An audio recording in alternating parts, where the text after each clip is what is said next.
Hello, ladies and gentlemen, boys and girls. I am kcStranger. This is the Crystal Tomb. These are three of my players, plus XSplit broadcaster, patron, really, of this campaign. Taken over Maxis's view. Actually, he just doesn't have his camera. That's fine.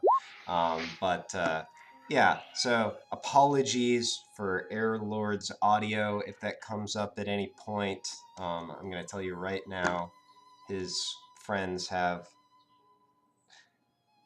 Their taste could be a matter of debate. I'm not necessarily saying I disapprove. I'm just saying it's debatable. Don't talk bad about my hero. All right. I have my hero tattoo. Oh, really? Yeah. Interesting. I just got it on my left arm. Oh snap! I need to watch that actually. I've never watched it before. I've just so good. I've just heard rumblings about it. All right. So and also, as always, brought to you by Tracteur Blanc. Anyways, so last time the party finished their business with the cultists of Sheena. They destroyed a jar of worms, scooped up some gemstones, liberated some captives. Did learn that one of the zombies was the former husband of one of those captives, so please shed a single tear for an NPC who I didn't name. And they also engaged in some light to moderate interrogation.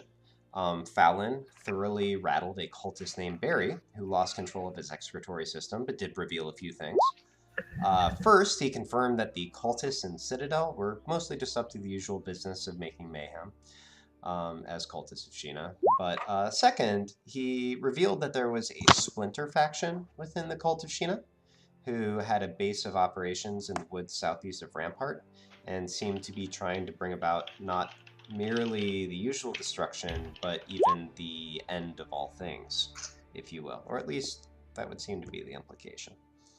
The second prisoner was named Quinaria Milankir, which the party did pick up on the last name. There's some former episode you can reference if you don't recognize the last name. I don't think anyone's actually going to do that, but that's fine. She spoke of her family, of a lover she once had, a man named Minaris.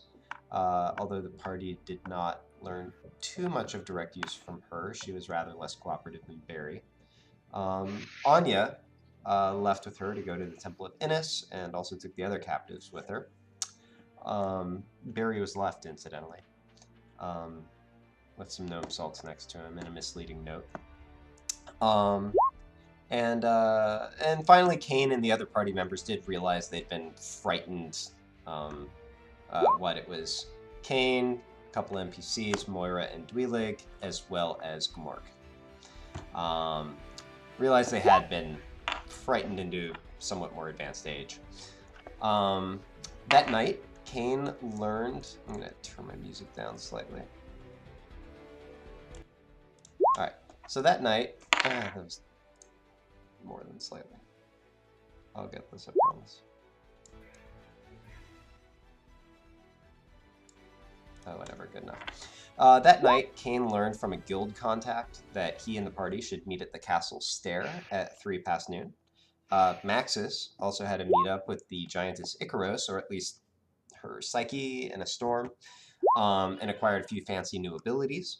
And in the morning, Ernan appealed to a priest of Miros at the temple he was at and helped cure Moira of her condition, later the other party members.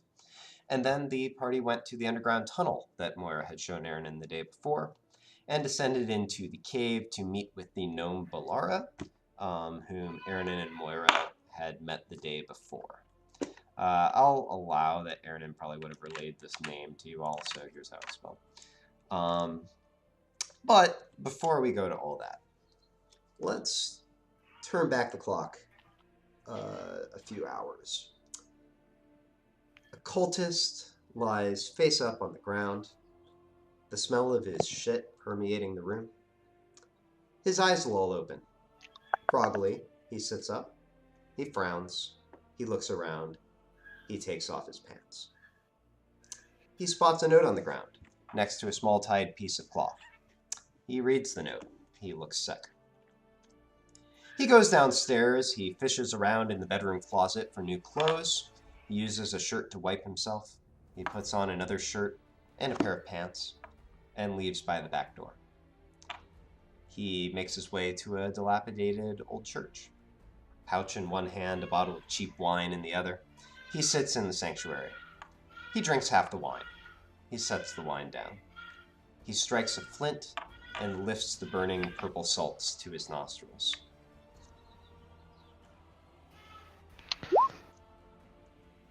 My turn? Yep, your turn. I'll simply gesture when it is your go. You fucked with squirrels, Barry.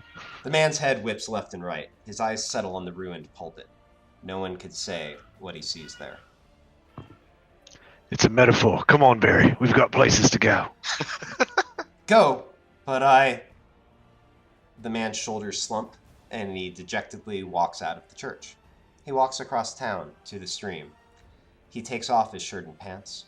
He jumps into the stream. He emerges, holding a pebble of modest size. Nice work, Barry. Now time to return it to its rightful owner. The man walks forward at a brisk pace. He leaves his clothes on the ground, incidentally. He glances over his shoulder. He breaks out in a run. He careens off a guard into a cart and bumps his head on a wall. He screams and keeps running. Distantly, the guard is heard saying, "Suppose we shouldn't be surprised to see more junkies popping up." The man ducks into an alley, his motions those of a stage actor feigning stealth. A moment later, he pops his head out, then runs back the other direction, down another street, and finally pauses at the door of a nondescript house. Good job ditching the mind flayers, Barry. I didn't think you had it in you. The man walks to the front door and raises his right arm as if to knock. He pauses. Look, Barry, we've come a long way, Barry.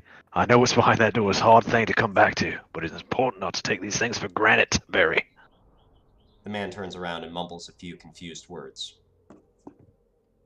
Shut up, Barry. The man seals himself.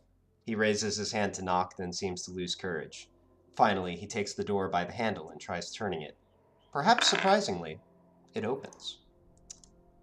The home is nondescript, but the presence of a second floor suggests modest wealth. Trembling, the man climbs the stairwell to the second floor. He approaches a closed door. A cry of pain is heard from behind the door. This is your moment, Barry. The man throws the door open. He cries, "My queen, I have returned to you your sacred stone, and now I shall rid you of this beast who assails you." He throws himself ungracefully toward the bed where a man stands accosting a woman. Time to say pineapple, Barry. The man relaxes as the paranoia of the bad trip begins to wash off him. His muscles relax. Slowly, reality begins to reassert itself. If one were to stand in just the right spot on the street below, one might hear a quiet voice. The quiet voice of a man given one more chance after a series of bad choices. The quiet voice of a man not quite fully back to reality. The world slowly returning to equilibrium about him. What are you doing in the Temple of Azumil, Mom and Dad? And why are you naked? Deep beneath the surface of an ongroom stands a square obelisk of black stone. Strange characters glow outside the obelisk, green and purple and blue and orange. And from even further below, if one were listening, laughter might be heard. You guys probably don't have full context for that, but, if you listen to the right episode. So that was what happened to Barry, the cultist. So, I remember us finding some strange obelisk underground. Is that what you're referring to? Somebody remembers. Interesting. I can't remember. It was early on, too, I feel like. It was very early on. It was actually the other group who found it. They just told you about it. Okay. All right. So at this point, we're going to return to the rest of the group to the group. As you all, along with Moira and Dweelig, make your way through this cave that Moira discovered. Again, the ground slopes gently downward, occasionally steeply. You go for a mile or two, and little pools of water start appearing.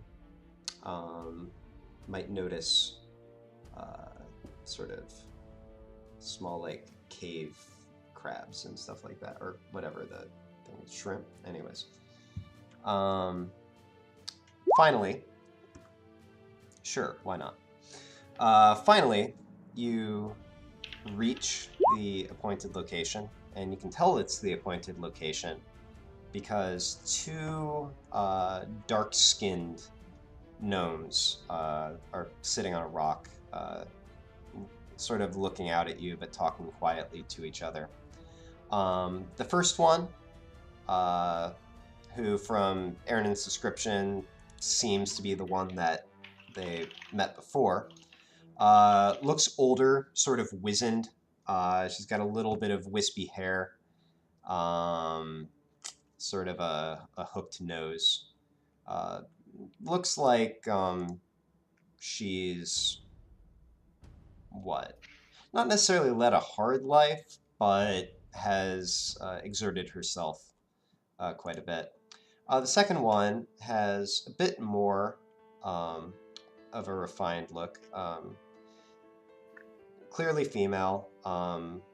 Also a bit of pronounced nose, if you will, but a powerful build.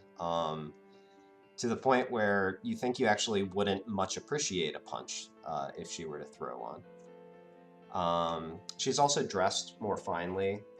She's wearing a modest but nice black and purple robe with sort of some sort of steel or silver brooch pinning it in front. And as you all approach, does anyone know Gnomish? I think so. Pretty sure, yep. Okay.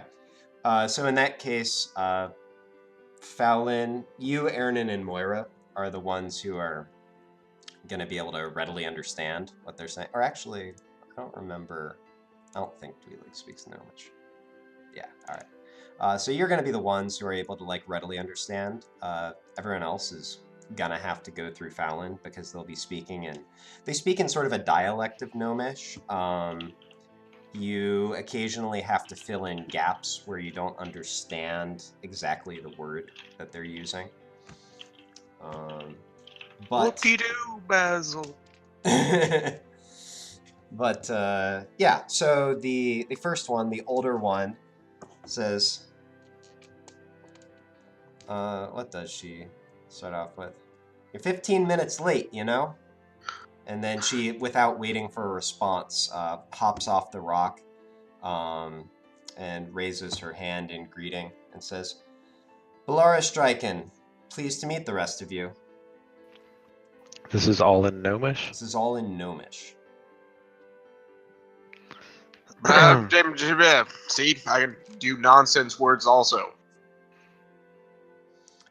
As a sidebar, have we had a short rest between now and me getting possessed and then get the shit kicked out of me? Okay, good. Fallon would have said, what do you mean late? Well, the agreed time was... In Gnomish, I would have said that. Yeah. She says, well, the agreed time was, and actually what would it be? 6 hours past the rising of the water, and it's now another quarter past that. But no worries. We have nothing to rush off to. I'm just giving you a hard time. And she smiles. It's a little bit creepy on her face, actually. So Fallon turns to the group and is like, these guys. Don't they know common? Don't you know common? She frowns a little bit and then looks at you, Fallon. I see your friends don't understand proper speech. And then she switches into a different tongue and says, what Colleen, I believe you can recognize. What about this? This have helped anyone? speaking in Undercommon. Why, yes, I speak that language. Do any of the rest of your friends? I don't believe so. I speak Giant and Common, and that is all. She sort of scratches her head and sighs and says, "Well, I'm sorry, Miss. What's your name? Actually, perhaps your entire group should introduce yourselves." And then she pauses for a moment, thinks, and repeats herself in Gnomish. Perhaps one of you could introduce everyone. And then she points at herself and says, "Balara Stryken," and then points at her companion and says, "Krisa Biliadka." And here's how these names are spelled. Here's the Fallon introduces Gamork in Gnomish. Okay. Actually, I'll turn and I'll say, introductions. And I'll say, Gnomish, this is Gamork. This is, the blue one is Kane, and I'll go on down the list. The big one is Maxis, and you've met the elf lady. And I guess, yeah. Yep. Elf lady. I'll leave it at that. Oh yeah, Colleen, right. Okay, so, and as Fallon introduces each of you in turn, Balara, the older lady, sort of just gives a bit of a friendly wave. Her companion, Krisa, is a bit more formal. She gives a slight bow, actually. So, finally, Balara again addresses you, Fallon, and the other folks who can speak Gnomish. You do have a few, Moira can, and Aaron's not here, but he can too. And she says, "Well, we asked you here because we met your friends," and she sort of gestures towards Aaron and Moira, and then says, "And we had a few matters that we thought might be of common interest for us to discuss." Keep playing with my song. All right. So, well, perhaps I should hand this over to Krisa. Krisa nods, and I'm going to assume just pauses for Fallon or Moira or Aaron to be like relaying this to the rest of you. Sure. Main thing to note is if at any point you choose not to relay something, just let me know. Got it. All right. So at this point, or if I want to interpret something differently. Right, absolutely. Well, and they obviously do not speak common, so if you wanted to relay anything to everybody else that they couldn't understand, that would be possible. So it's gonna take forever if these guys don't speak English common. Right. So at this point, Krisa steps up and says, "I'm told you're from the surface. Where on the surface, if I might ask?" The very top. What kind of place is it? We all come from different places. She shakes her head and says, "I'm not asking clearly. Are you from directly above? Did you come here from... Did you come far?" I mean, we just got into... What town is this again? Citadel. We just got into Citadel, and then we came down here after a couple of days. So not far then. If I might, before... I will tell you a bit of what is passing here, but if I might, what kind of place is Citadel? It's like a kind of... Is it the capital, right? Yes. Let me quickly fill in Aaron. You met the one from before, whose name is Balara. She also brought a companion who's like more finely dressed, who she introduced as Krisa. Yep. All right, go ahead. It's like the capital of the human territory. It's a pretty cool place. They look back and they look towards each other, and then Krisa turns back and says, "There are some events that have passed here that I was hoping we might mutually shed light on. First of all, there used to be many goblinoids in the caves in these parts, and now there are not. Have you any idea what may have come of them?" We heard about a goblin army, didn't we? Or am I making that up? No, the demon army is also a goblin army. That's sort of like Okay. the main foot soldiers of it. Well, there's demons made an army, and they're using goblins as well. So they'll probably all hold up somewhere together. They look back and forth at each other again, and then Krisa turns around and says, "We had not confirmed the demons, but that matches several reports, so it sounds like we can assume they've all gone to the surface. There is then something else you should know. It seems that the goblins were holding back certain things. Aberrations have multiplied in the Underdark in their absence. Mind flayers to the north. I had not been aware of previous interaction with the surface, but if the goblins can make it there, then perhaps these others can as well, and you might be advised to know about it."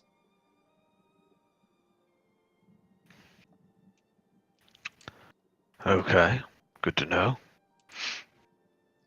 She nods again and says, "Do you know what you plan to do about the situation?"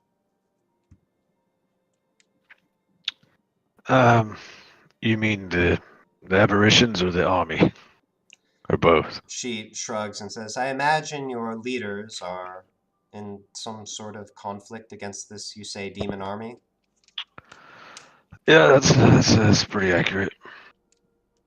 She thinks for a moment and says, actually, what does she say? She says, "Actually, will you pardon me a moment to think?" Sure enough. She steps back and starts talking in low words with Balara. If anyone speaks Gnomish and wants to listen in, you can give me a perception check. Sure, why not? Oh, shit. 16. Okay. So basically you hear them debating back and forth about the wisdom of attempting to contact or work with all of these humans who are apparently above them. With the older gnome seeming somewhat more upbeat about the idea, and Krisa, the one who is just talking to you, seeming somewhat more concerned by the possibilities. Interesting.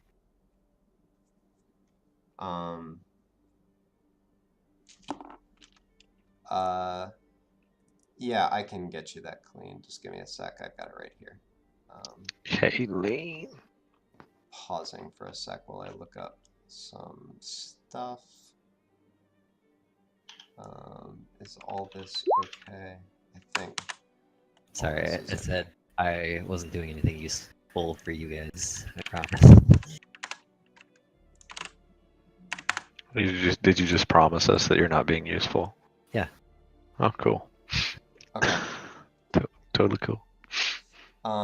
Finally, they turn around and Teresa says, "Who among you discovered this place?" And Moira sort of adopts a bit more of a formal air than you've seen before. She steps forward and says, "I did." And you hear this conversation back and forth between them. Fallon and Aaron. They start going faster at this point, so the rest of you don't necessarily catch all the translation. And do you intend to tell anyone of it? Not unless you wish me to. She nods and says, who are you on the surface then? She shrugs and says, to you, simply a curious citizen. However, if you do wish to speak more formally, I am someone of station within the city. Creason nods and says, I am of the ruling council of Skrital, one of 9 members. And Moira says, I am princess of the city, not anyone with direct ruling authority, but a person of influence. Can Fallon chime in? Yes, absolutely. My uncle's like the general of like the human forces, just FYI. She looks over at you and says, interesting. Krisa turns back to Moira and says, honestly, what do you think will come of a city of Svirfneblin? Should we reach out to your people? Moira frowns, sort of scrunches her forehead a bit, and says, to be honest, in the short term, we'd appreciate any help we can get. In the long term, my father is a good man, I believe. Not everyone is. Teresa nods and says, and then turns back to the rest of you. And at this point, she says, sorry for that, sir. Please, any of this that you wish to relay to your companions, feel free. So that was to Fallon and Aaron. Are you relaying anything from that conversation to everybody else? Sure. Just like the whole thing? Sure, why not? All right, sure. So take a moment and discuss what passed. And then finally, Krisa says, you all here, are you engaged in this struggle against the demon army? I mean, not actively at this exact moment, personally, but yeah. Well, obviously, you're hell, not sure. here right now. Are you caught up in the conflict? Is what I am asking. Or do you seek to distance yourselves from it? I honestly hadn't put any thought into that either way. So, you know. She nods and says, well, this certainly was an interesting meeting.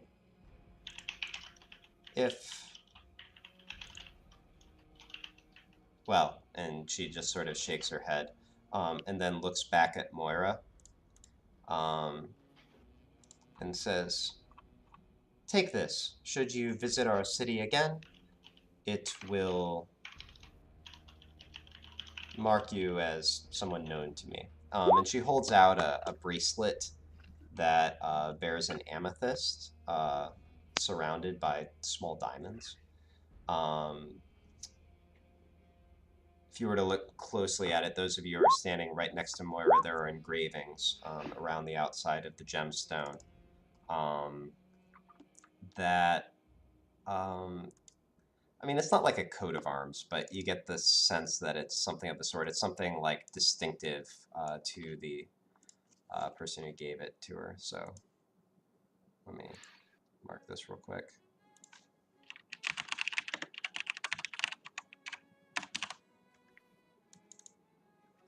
And then Krisa turns back to the rest of you and says, thank you for coming to this meeting. I do hope that circumstances in the future will allow for favorable contact between our peoples, but in the meantime, this has been very interesting. And she gives sort of again a bit of a formal bow. Like the worst summit meeting of all time. Kane's still just playing cards on the ground. Just like solitaire.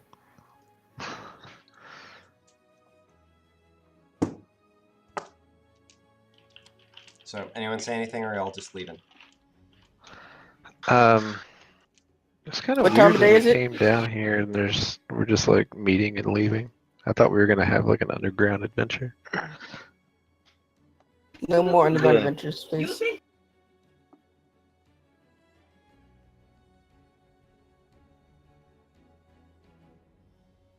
Okay, so what time of day is it, Casey? Oh, it's early morning. Yeah, I was just saying, didn't we like leave like 6 o'clock or whatever? Yeah, basically. It's bright and early. All right, so you all sort of politely bid goodbye and turn around back the way you came. So I was really expecting more adventure there. Moira. But okay. Well, what were you supposed to be doing? Like when y'all went down there the first time? I mean, we were just exploring. Well, what was the point of going down there the first time, though? Like, what led you there? Just cause. Yeah, I was just saying, literally, I think they just kind of stumbled across it. Was literally just cause. Yeah. It's like, why not? Moira shrugs and says, I found an interesting thing. I brought my friend to go see it. I should clarify. By just because, I mean, she thought it was interesting, and I followed because she's interesting. So. She smiles. And then she says, no, I mean, I could hope to see their city or something like that. I imagine there are interesting things there, but I mean, I understand considering the reasons for privacy. Especially considering what's going on right now.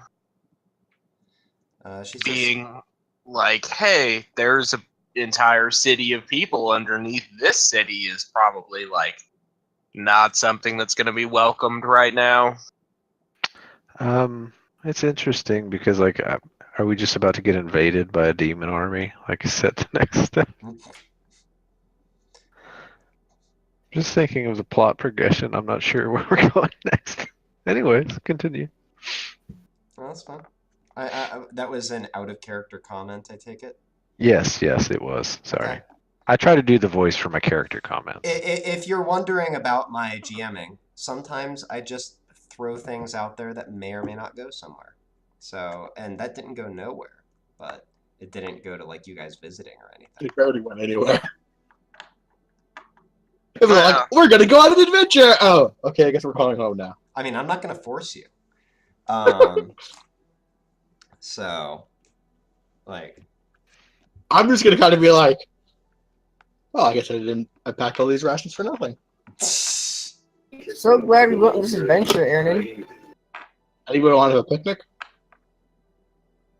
It's 6 in the morning, Aaron, no. What do we need to like ask? We took some time to get there. It's probably like it's time for second breakfast. Did we need to ask them if they had any quests? I'm just kidding. Did we need to click on the question mark floating over their head? Where's the glowing exclamation point? Guys, you didn't do anything wrong.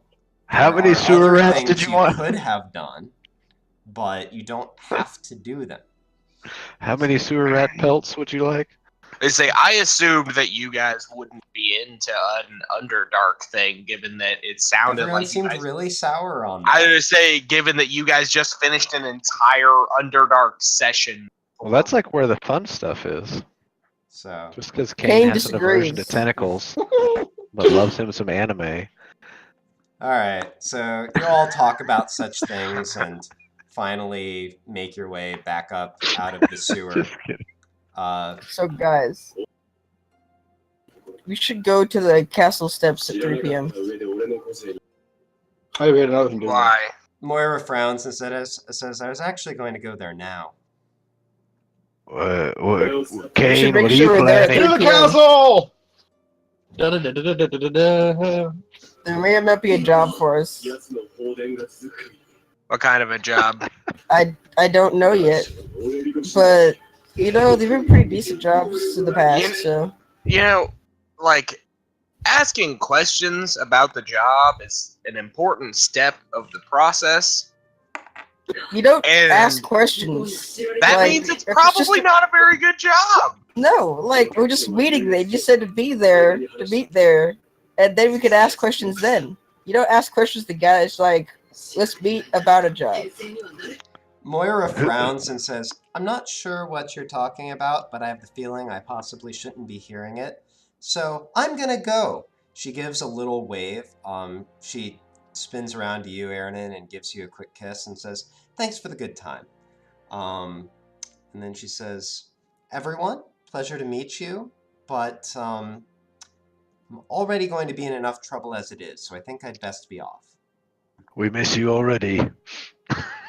Of course you do. And she waves over her shoulder as she starts to walk away. Kane rolls his eyes. Fallon says, "I thought she'd never leave." I use thaumaturgy to make her sparkle a bit as she leaves and stare longingly after her. Kawaii. All right. So, are these demons about to get here? Do we actually know? No idea. Because about 2 days ago, it seems like all of the guards were like super down in the dumps because they were all considering themselves to be dead men. I know.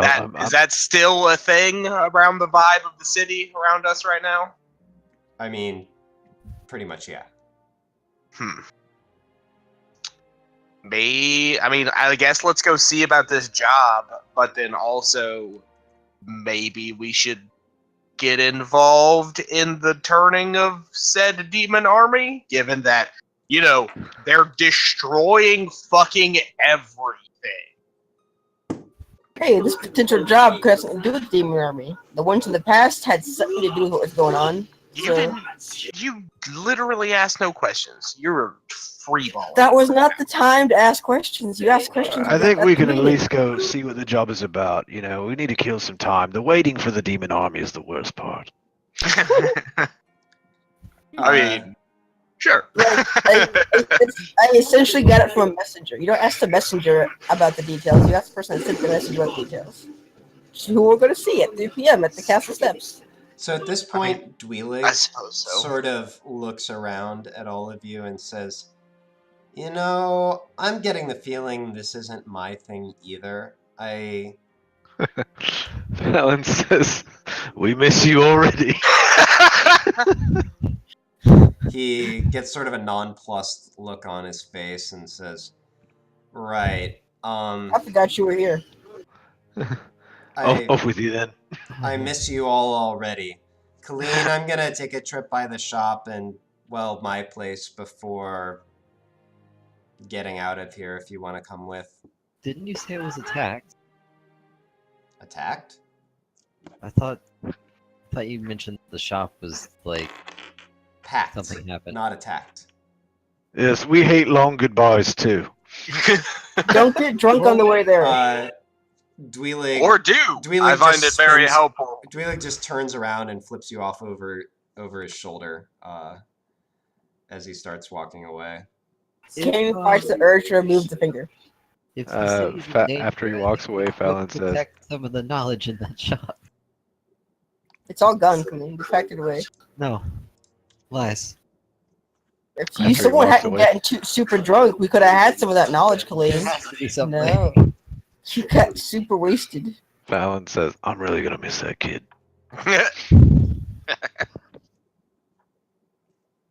Alright. He did have some sweet moves with the pulling of worms. Lols. He was pretty clutch with that whole thing.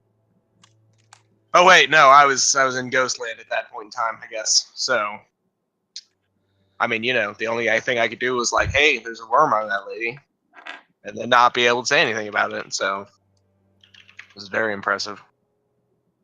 What are we doing?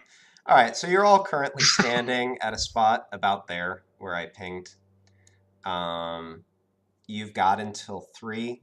That means you've got like what? I mean, it took you a few hours to get all the way down into that cave and then all the way back out. But it's still probably like 10 something. So you've got a few hours. Anyone want to use that few hours for anything in particular? I would go to that blacksmith inside the nice part of the city. Blacksmith. Oh, okay. Wait, if he's still there. Was it you who visited that spot? Yeah, well, no. I thought it was Max's.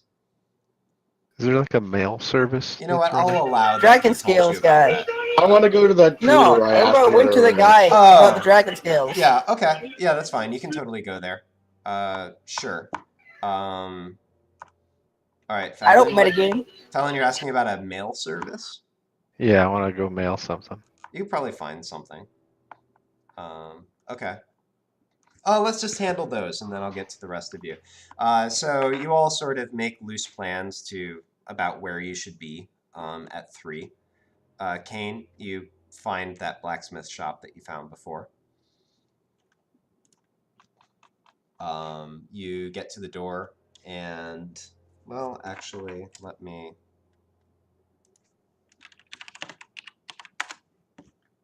Okay, and you find it still open. You step inside, I take it, and see the same dwarf actually still there. He's currently sort of bent down behind the counter, doing something you can't quite see. Hello there. He pops up. Oh, you're back. Hello? Yes, what was our previous deal about the dragon scales? What was the previous deal about the dragon scales? I forget how much I was offering you. It was like a few thousand, I think, though. Just a few thousand. I don't remember. I'll have to probably make it up fresh again, just because I really do not remember how much it was. So are you looking to sell them? Wasn't there some sort of trade that you were working out? I think that he had some armor or something like that. He had some super cool armor I wanted. Okay. I think it was too much though. Oh yeah, it was like I want to say it was like 5,000 gold armor because it was like +2. Let me see here. Oh yeah, and it would be inflated too. Oh, that's right, because you were talking about potentially trading. Okay, I'm just looking at my handy little chart for how much things are worth, generically speaking. Where is that? There we go. Oh yeah, no, it's going to be even more and more. Okay. So are you just looking to trade in your scales potentially for said armor? Yes. Okay, actually, wait, let me see here. Because there is the potential that he has sold it in the meantime. What should the odds be of that? That's 5,000 gold. 80%. So you mention the armor that you discussed before, and he says, "Actually, I did sell that to a gentleman in a hurry. I'm sorry. I'm still interested in the scales you had, though. Would be willing to work out something else." You have anything else to offer? He says, "Well, are you still interested mainly in armor, or do you have broader interests?"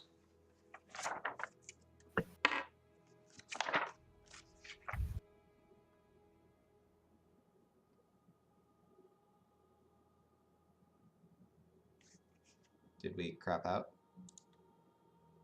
I think he might have. I think Kane might have. All right, we'll come back to Kane. Kane kind of went low res interest, so. Lou Ferrigno. All right. We'll wait for him to get back. In the meantime, Fallon, I'll allow it. You could probably track down somewhere to mail a letter from without too much difficulty. A little bit of asking, you learn that the place for such things is actually sort of just outside the wall in Union Square. You find sort of a somewhat official-looking stone building. Let me think here.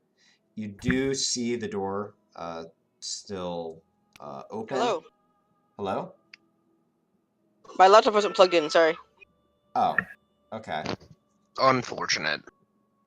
Well done. All right, let me do Fallon, and then I'll come back to you while you sort of take a moment to reconnect. Okay, cool. So yeah, you step in, and when you do, you actually, there's sort of a counter at the front with a back room behind it, and you hear commotion from that direction, but there's nobody actually out at the counter. Okay. Is there a bell? Let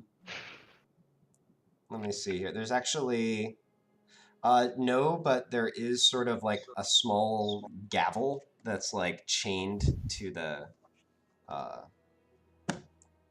counter. I'll bang the gavel. Okay, you hear a female voice from sort of beyond the door. It says, "Be right with you." A moment passes, and then a youngish girl, maybe mid-20s, steps out. Her hair is sort of brown and mousy, and it's mussed quite a bit. She has sort of large green eyes and freckles. She steps up to the counter and says, sorry about that. What can I do for you? I need to mail a package and a letter. Together in like one package. As you can understand, we are under quite a bit of, well, stress at the moment, but I can probably help you out. How far do you need to mail it? $10. Okay. So there will be a shipment going out, if all goes well, tomorrow morning. Or tonight? Tonight, right. Can I see the package? Well, I don't have it in a box yet. Do you have a box? Do you need to see what I'm mailing? She says, actually, yes, just to make sure it isn't anything hazardous. It's definitely not a human hand. She looks at you, sort of funny, and says, that's a bit of an odd thing to proffer. Yeah, okay, fine. I try to joke. It's this, and I pull out the very nice Cultist of Sheena medallion. She looks at it, and actually, let me see here. Her eyes widen a little bit, and she says, "Just a second. I need to get my boss." Well, can I grab her by the wrist? Someone's gonna get spins. Give me. I need an adult. I guess dexterity. Hold on. Just straight dexterity. I'll do it. I'll slide a hand if you have that. Okay, yeah, you grab her by the wrist as she spins around. She like lets a little.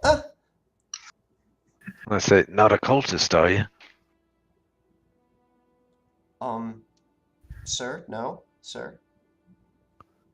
Okay. I just making sure I didn't need to collect your medallion too.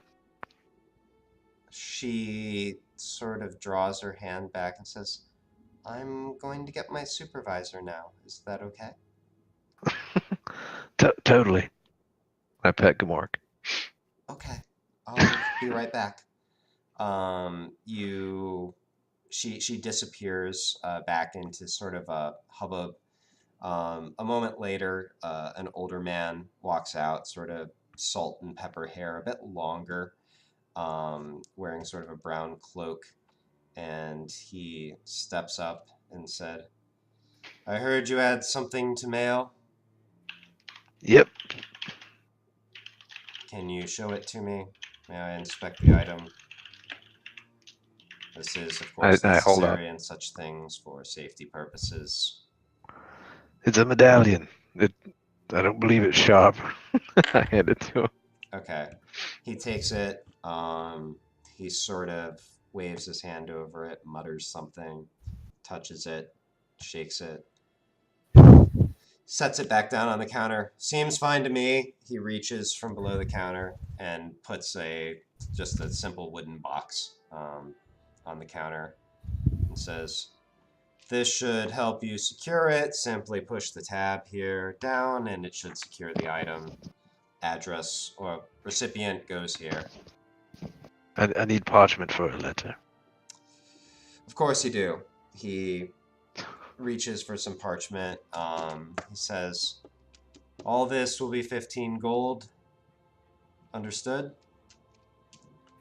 Is that reasonable price for mailing? I know it's Demon Army time, but yeah, it's a little high, but it is a package, not simply a letter.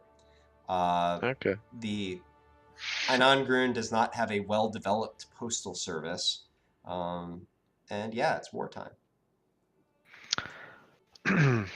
So, okay, I take it from him when I say 15 gold fine, and I say, what's your name?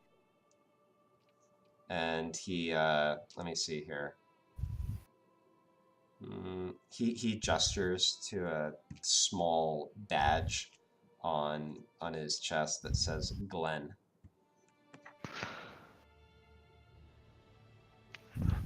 Okay, I say, well, Glenn, I just wanted to make sure I knew who was mailing my package for me, just in case something were to happen to it.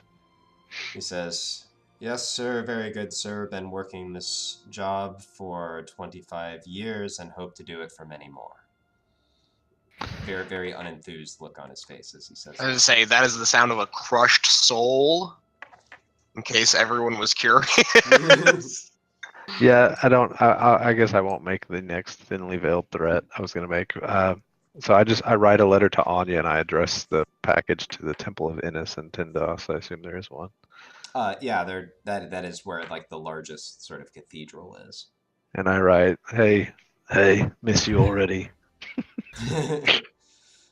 Thought you might like to have the nicer one we got from those cultists. See you soon. You do know that she's still in town, right? She was talking about going to the church. I thought she was taken. Okay. I'm sorry, I did not make that clear.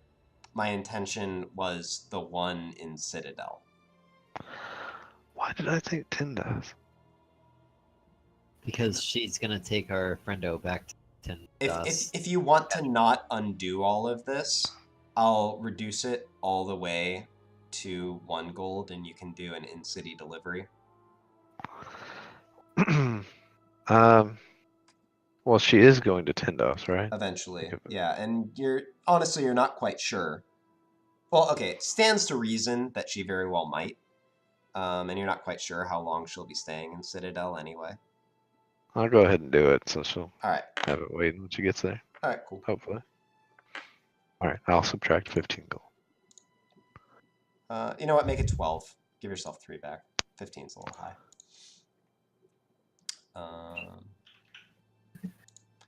Okay. All right, so that probably handles most of your time. Colleen, doing anything with your, 3-4 hours? I need to fetch my zombies. So you do. Okay. You, for the record, Maxis, Aaron, are you guys doing your own thing? Or... Yes, I'm going to go to that jeweler place, whatever I asked about last time. Okay. Maxis? Because I have gems, and I want to trade them for other gems. I'll help Colleen with zombie shenanigans, I guess. Okay.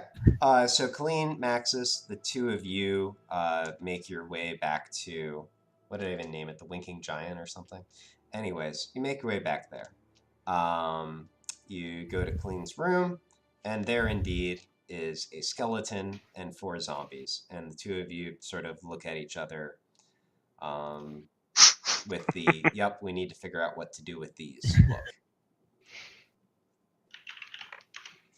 Well, I suppose if a bunch of demons are coming, it really doesn't matter if you hide them. I mean, yeah, that's one way to look at it. Or they could be extremely concerned that somehow they're getting inside the walls, and then they might think the demon army's already here. Whoa, that's fair. What if we throw a sheet over them? We can just herd them down the street. It'll be fine. Oh, by the way, real quick, Colleen, make sure I believe you had to like reassert control over them this morning. Yeah, I could spell slot. Well, you have 5 of them, so I think you need to do either like a fifth. Wait, what? It's just you just have to cast the spell one time to reassert control over them. But I think you can only target so many at a time when you do that. Yeah, so you can only reassert control over 2 per 3rd level spell slot, and then it's like 4 for a 4th level or 6 for a 5th level. So you need to either deduct 3 3rd level, like a 3rd and a 4th, or a 5th. I don't. I guess I'll do a 4th. Okay. Which one goes rogue? Well, you're gonna let one go rogue. If you do a 3rd and a 4th, that'll work. Well, case. I guess I'll do. It's worth it. Okay. I need them in my life. Yeah. No, that is the mechanic that the game offers for like preventing necromancers from getting absolutely and completely out of control. It doesn't specify it in the spell card. It does. Oh, whoops! I just accidentally cast this on here again. I guess if I made 2 with it, I guess target 2. Well, hold on a sec. Did you output the spell card? No. I mean, oh, there we go.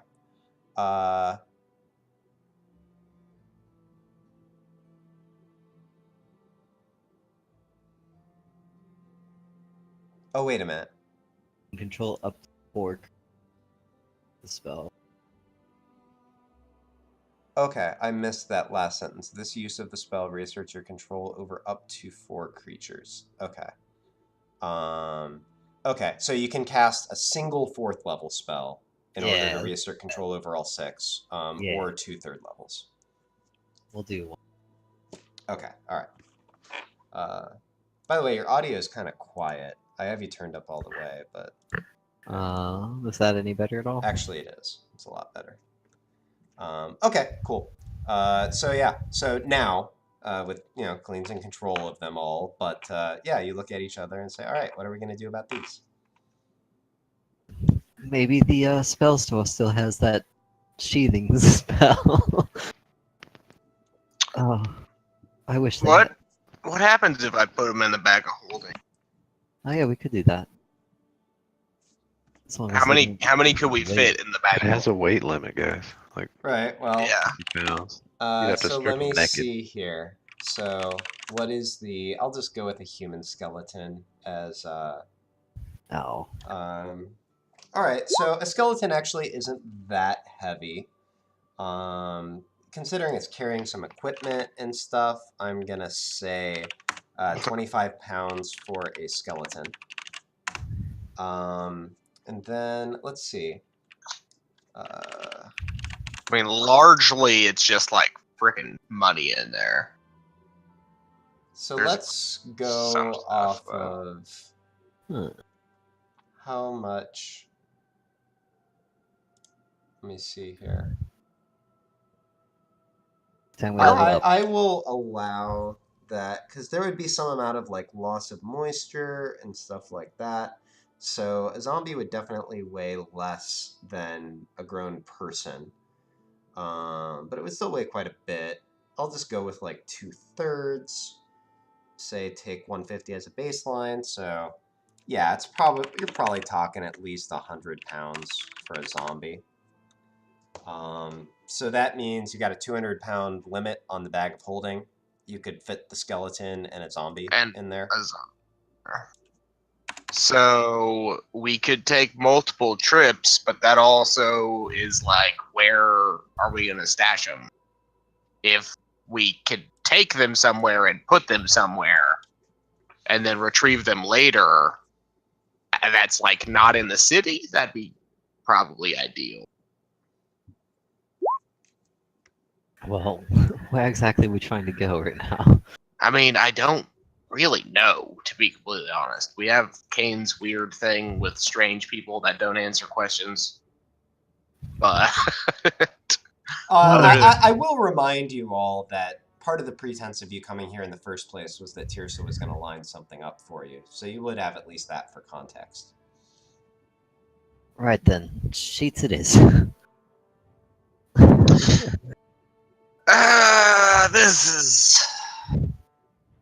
This is not gonna go well, to be completely honest with you. Why don't arts and crafts time? Is it arts and crafts time? Yeah, it's looking that way.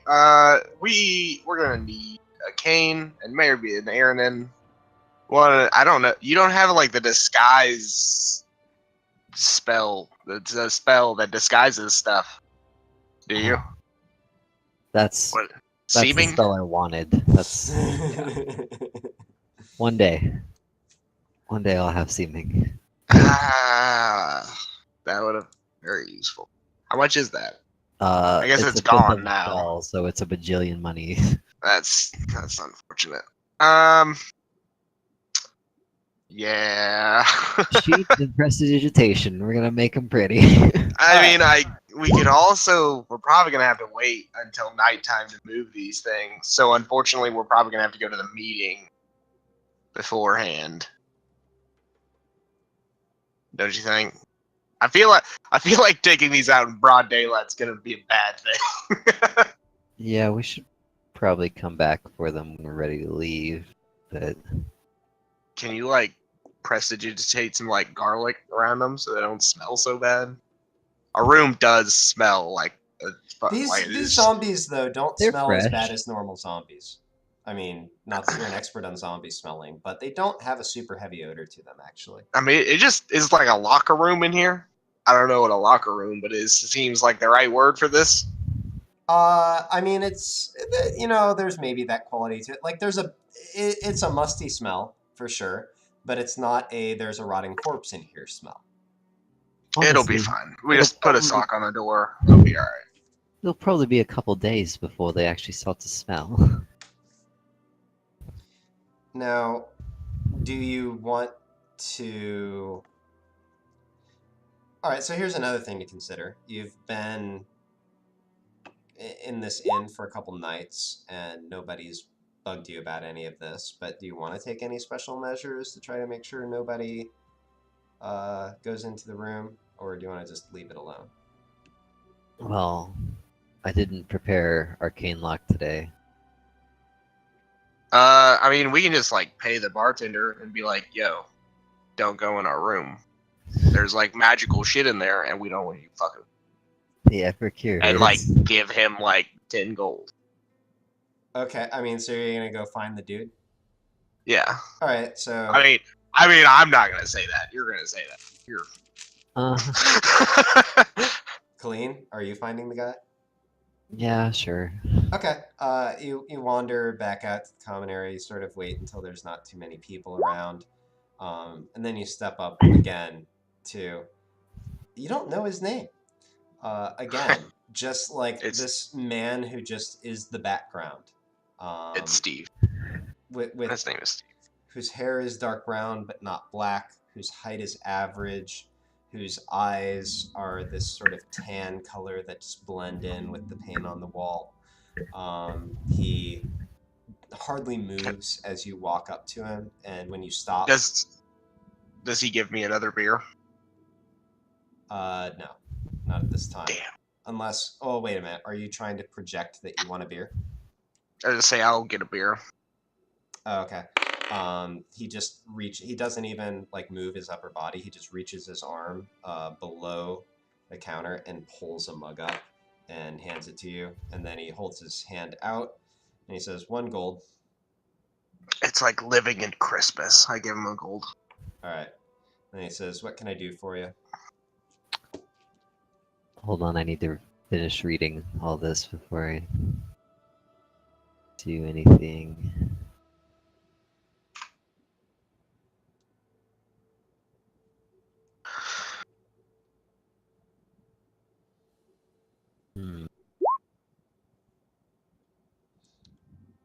Okay.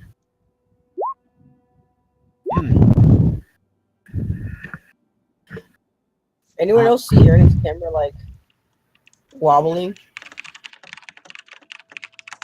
This is a little fishy. Excuse me, dear innkeeper. Oh, go ahead. Sorry. I have some private affairs that I'm keeping in my room, and I need to ensure absolute privacy and that no one will enter my room while we are away. He says, "Right. Well, so you'll be keeping the room for another night then?" Yes, I suppose we will. He nods and says, "Pay the fee up front. I'll make sure nobody goes in." Well, what was that? All right, how? 6 I gold. just say how. Yeah. Okay. I got that. Everything's so expensive here. So yeah, I'll give him 6 more. It's fine. All right. All right. Just the door it does have a mundane lock on it though, right? So we can at least do that. Yeah. All right. You have like a key that you got when you. I mean, that's probably as good as we can do for now. All right. Without being like, hey, stand up against this wall once we leave.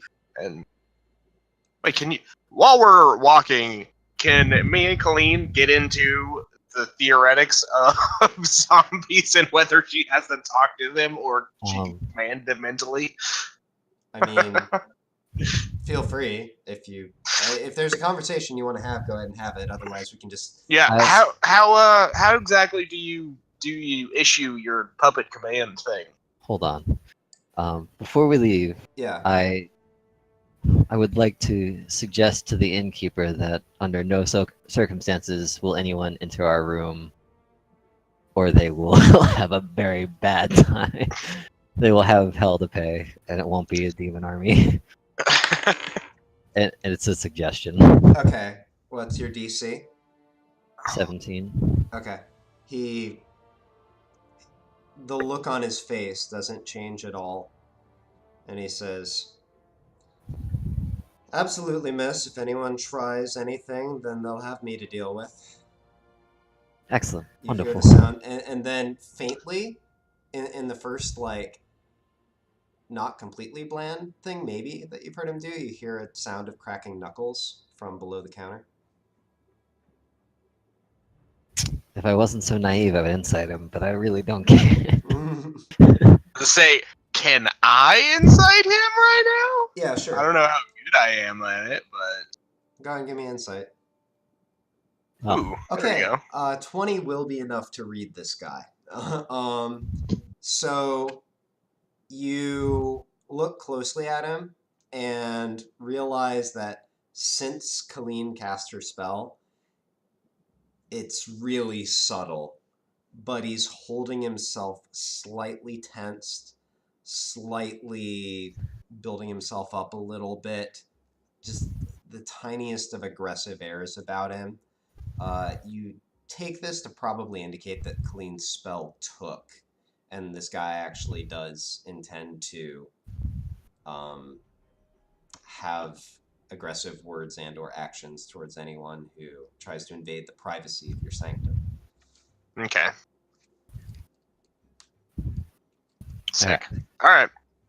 So they seem to obey my intentions more than my actual words. Like they can function on their own, but really, if I think it, they do it. So,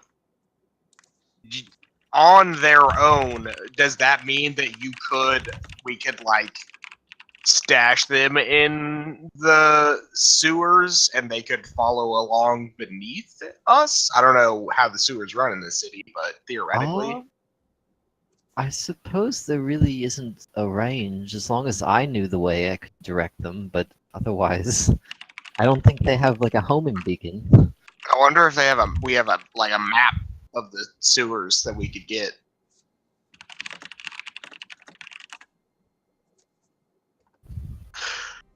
But anyway, so yeah, I don't have anywhere going for this conversation, so we can skip to somebody else. Okay. Yeah, So if we need you continue to sort of ask little, like, curious questions, finally settle into a companionable silence as you walk to the assigned meeting place. Ernan, you were visiting a jewelry shop? What was this place? I'm trying to remember. I just asked whoever it was where it was the dude who had the diamond dust, where a jeweler was to be able to buy stuff like that. Oh, right, yeah, okay, and he did give you an address, I remember. Yeah. So it's a place up in the nice part of town. So it's sort of over in this direction, actually pretty close to where you need to wind up. Probably, cool. I'd say about here. So you head there, and you find a tidy-looking shop with a very shuttered door and windows. Although over the top, is it closed or is it open? It is very much closed. It's pretty obvious just from looking at the outside. I'm gonna knock on the door anyways. Okay. You knock. Give me perception.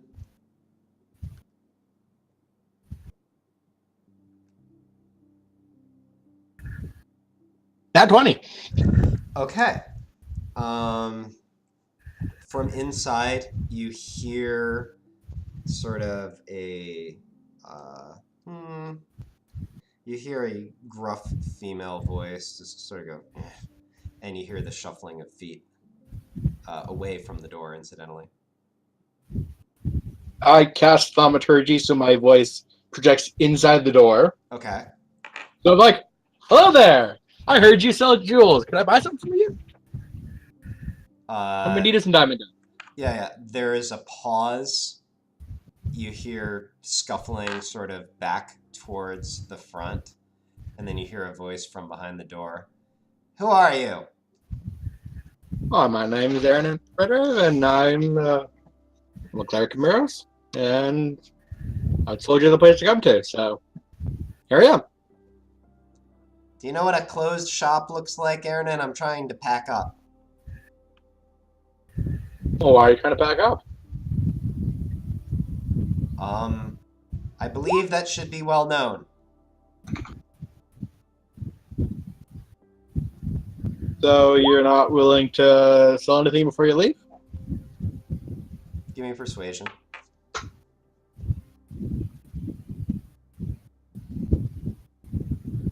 $21. You hear a sigh, and then you hear one latch, two latches, and sort of a groan as a bar is moved away. Then sort of a kick or a thump at the bottom of the door. The door swings open on its hinges. She says, "Come on in." An old woman can't pack.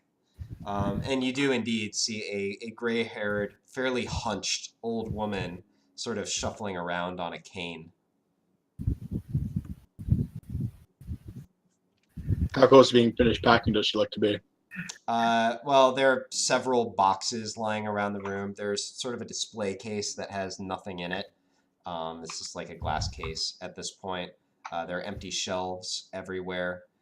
You get the impression that, and actually, let me see here. There's an open door in the back, and through it you can just barely see a cart. You get the sense that she probably just finished boxing everything and has been working maybe with help. You don't see any to get stuff onto the cart. Okay. Well, I've got a couple gems here which I'd like to sell to you if I could, and I'd like to buy some diamond dust off of you, if that would be at all possible. She looks at you and says, "So barter then? You'll do better that way than exchanging for currency at this point." Bit of both. All right. Kind of what I was thinking. She says, she sort of shakes her head back and forth and says, "Let me see what you got on the counter." I got 2 crystal barrels worth 100 gold each and a tourmaline worth 100 gold. Okay. So she sort of eyes them. She does indeed actually still have a small little lens in her pocket that she pulls out to look at them, sort of holding them up towards the light of streaming in through the back door. And finally she turns around to you and says, "All right, she says, "You understand I'll have to make a profit off of this deal, right?" I suppose. Right. She shuffles over. She says, "I'll give you a fair deal for what? Do you want an appropriate value for this in diamond dust?" I was thinking like 200 gold worth of diamond dust and then just the rest in cash. She says, "Right, there won't be a whole lot of coin left once I'm done giving you 200 diamond dust, but that sounds fair." Sounds like a deal. All right. Do me a favor and open up that box over there, will you? And she sort of gestures in the direction that she started to shuffle sort of down towards her feet. I will be excessively helpful. All right. You know what? Give me just straight charisma.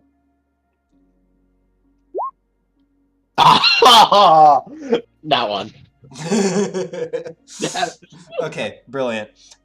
So yeah, you're a little bit obsequious, actually. Like, there's just a little bit too much of a spring in your step. You smile a little bit too broadly, and you kind of know it as you do. She sort of like, you actually see her eyes sort of roll just a little bit as you pop the crate open and step to the side. But she does sort of stoop down a bit, reach in, shuffle around with some things, and finally come out with 2 small pouches. And she says, and then she rustles around inside a pocket. Let me see here. So I'm going to call it.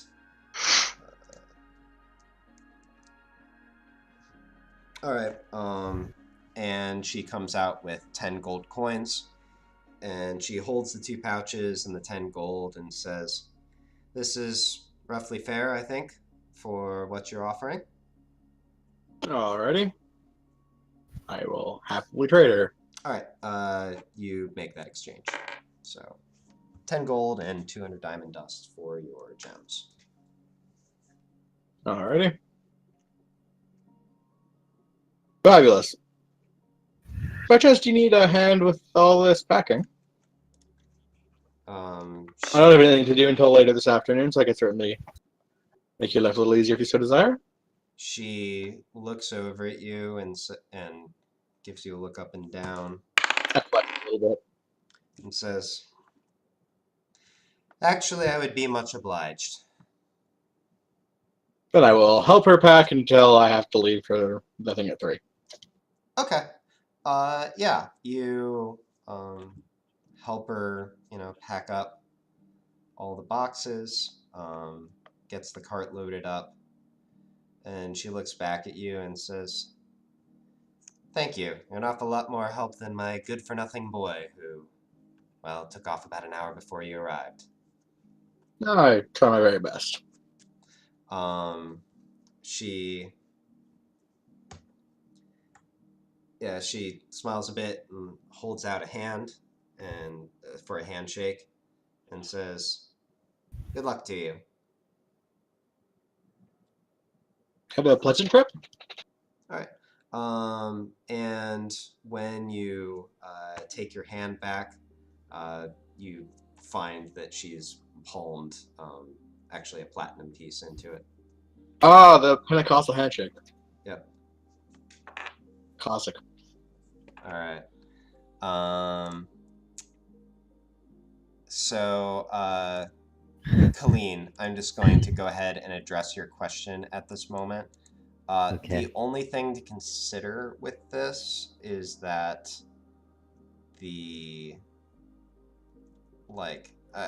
would you be indicating a specific location? Yes, like between these 2 points here. Okay. From like where we were staying to whatever that was over there. Oh, okay. So like this endpoint, like roughly here, is where you're indicating. I see. Yeah, sure, you can try that. I mean, so are you just like running an experiment with the time that you have? Yeah. Okay. Science. All right. So, you know what? Just so other people know what's going on. All right. Maxis, we're going to the sewer. So, let me see. Actually, I'm gonna go ahead and allow that we're inserting this. Sort of part of this is going to take place before you left and had the philosophical discussion, and part of it'll happen after. So the scene is that you stop by your room one more time on the way back. Colleen, you approach one of your two monk zombies. You do the best that you can to sort of take one of the cloaks that you... I'll just say that you nabbed one the other night. Or actually, no. You have the getup that you put the skeleton in. So you sort of drape that around the monk zombie. And you step back and look at your handiwork. The monk zombie looks at you. Would they still have any, like they were cultists, right? So would they be wearing, like, big-ass cloaks still? I don't know what the clothes... well, I mean, I don't think you took their clothes, actually. But Colleen had one from before when she retrieved her skeleton. Oh, and I see. Are you just doing... I guess you can just do this command, like, mentally. Let me double-check how animate dead works and make sure of the specifics on if it's, like, literally all mental commands. Alright. Yeah, it is a mental command. So you look at it, you share a moment with it, and then Maxis, on your way out, it actually walks with you, and then the two of you sort of, and then, let me see. You watch as it stops at one point, opens up a sewer grate, slips in and closes the sewer grate above its head.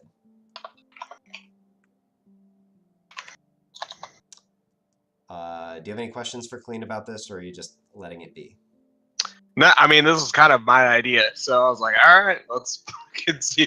Do we, like, what if it happens if it, like, hits a rat or something down there? Who knows? All right, so you make your way sort of over generically this direction. Actually find your way to the same, or actually probably about here. Find your way to the same grate that you used when you went down with Moira. And the two of you wait for a little while. And let's see how this goes. I guess this is going to be... Monk zombie can move pretty fast. Colleen, give me a survival check for your monk zombie. Survival check. Mm-hmm. That's not bad. Okay. You wait a little while. And then after probably about 15 minutes of waiting, you hear on the sewer grate, thunk. You look down and you see your undead staring back up at you, like the ugliest puppy you've ever seen in your life. Maxis, you're a genius. Why didn't I think of this?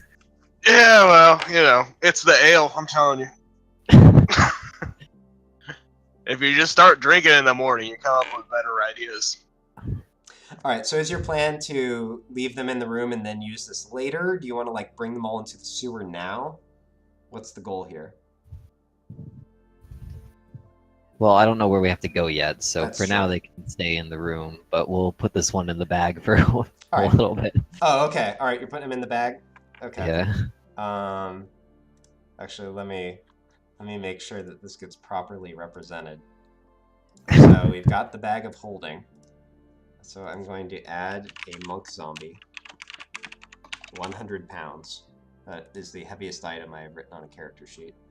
But there we go. All right.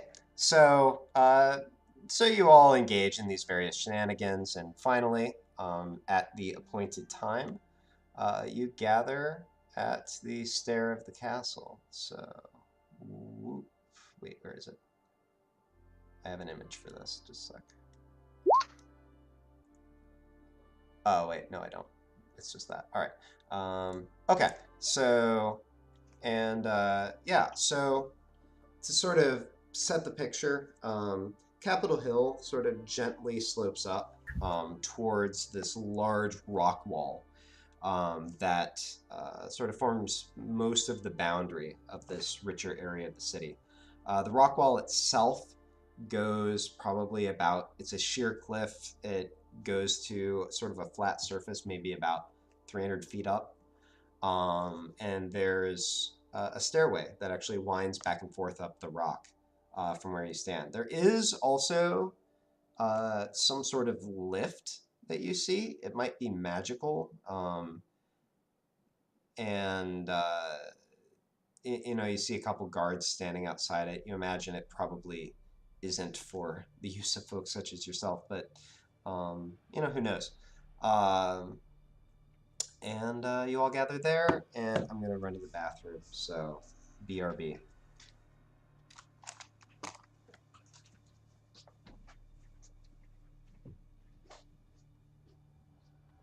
I'm really excited about homing zombies.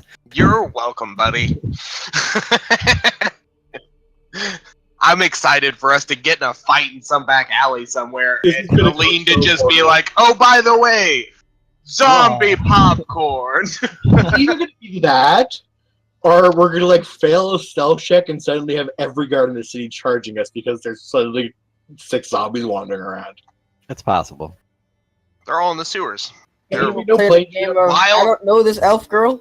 Haven't you ever heard of the wild zombies that live in the sewers? What is science without risk? This is magic. I need you to not step on my cords there, hun. That's bad. Bad cookies. Bad puppy. Get out of here. Don't be mean to the puppy. Don't lick the keyboard either, you goofball. Get out of here. I'll clean it for you. Are you so heartless, Maxis? What? She's just trying to clean it for you. Why are you so heartless? Mm-hmm.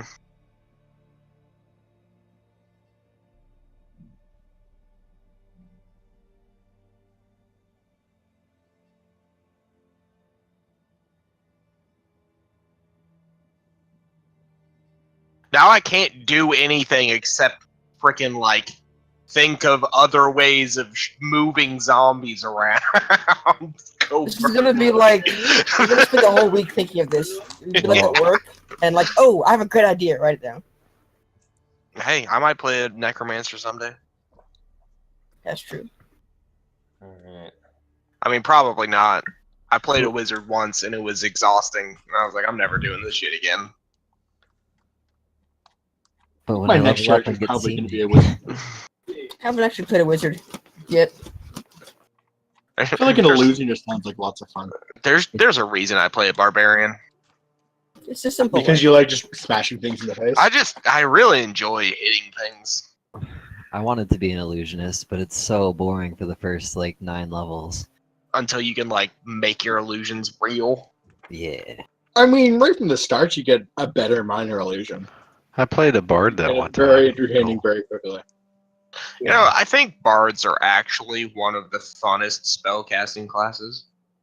You guys missed our early campaign days when we couldn't do damage, so I had to trick everyone all the time. All right. Kane could do damage. He had Seek Attack. Okay, everyone good to go? Yep. All right. See. Cool. So nothing. They get cut off from the power cutting out. Oh, right. Sorry about that. I forgot completely to come back to you. So we'll jump back to this in a moment. So Kane, right? You were talking to the dwarf.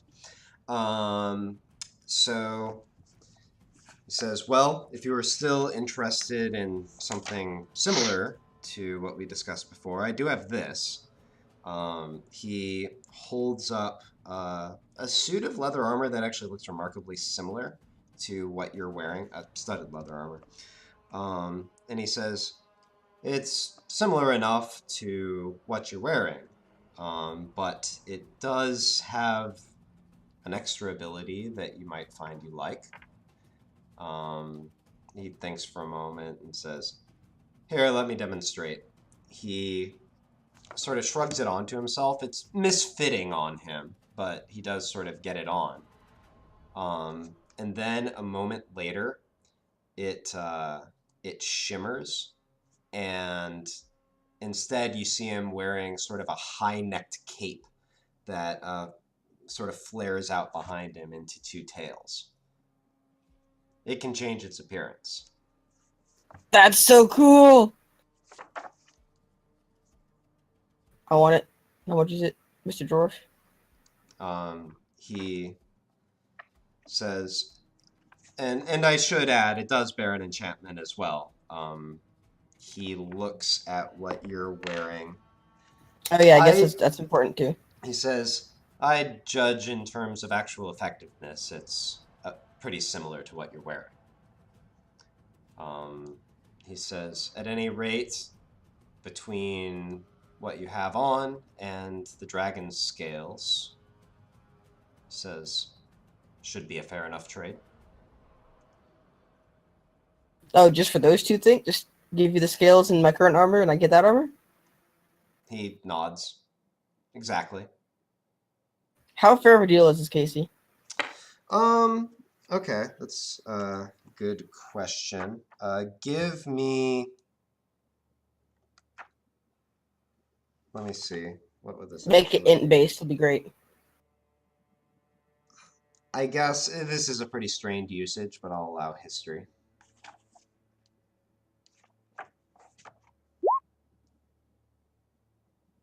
Yes.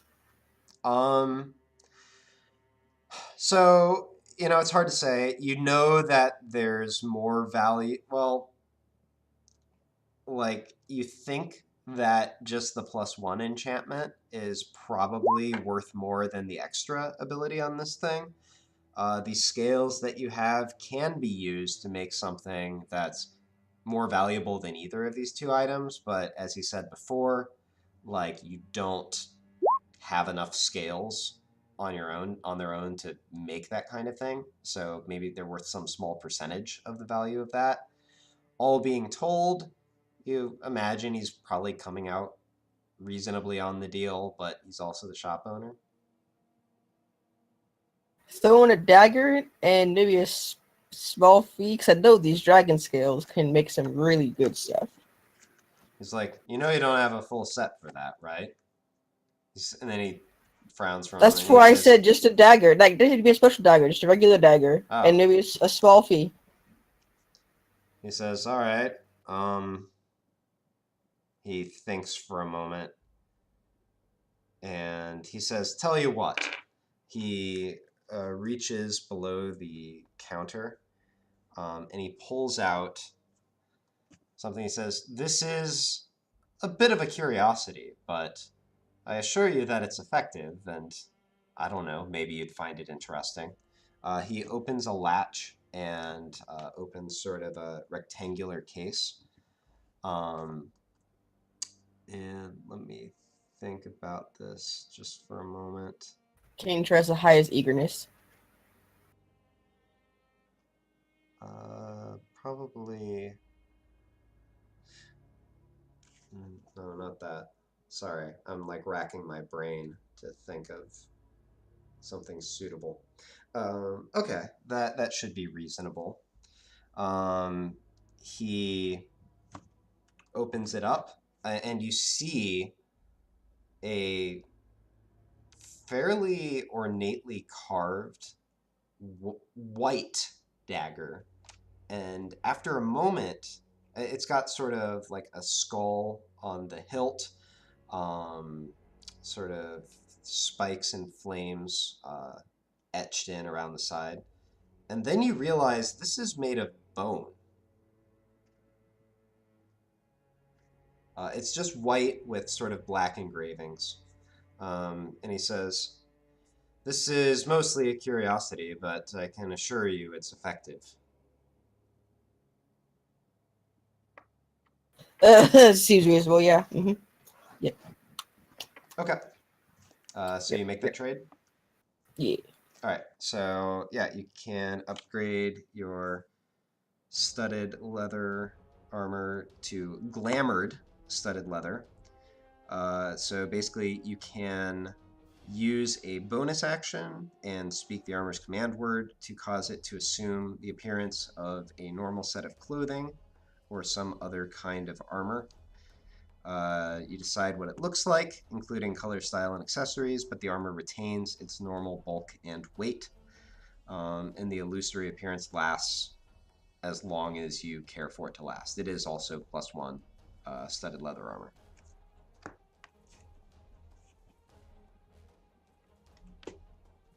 Cool.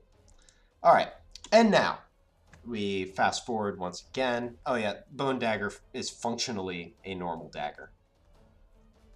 All right, we fast forward back to everyone standing at the top of Capitol Hill in front of this long stair twisting down the rock.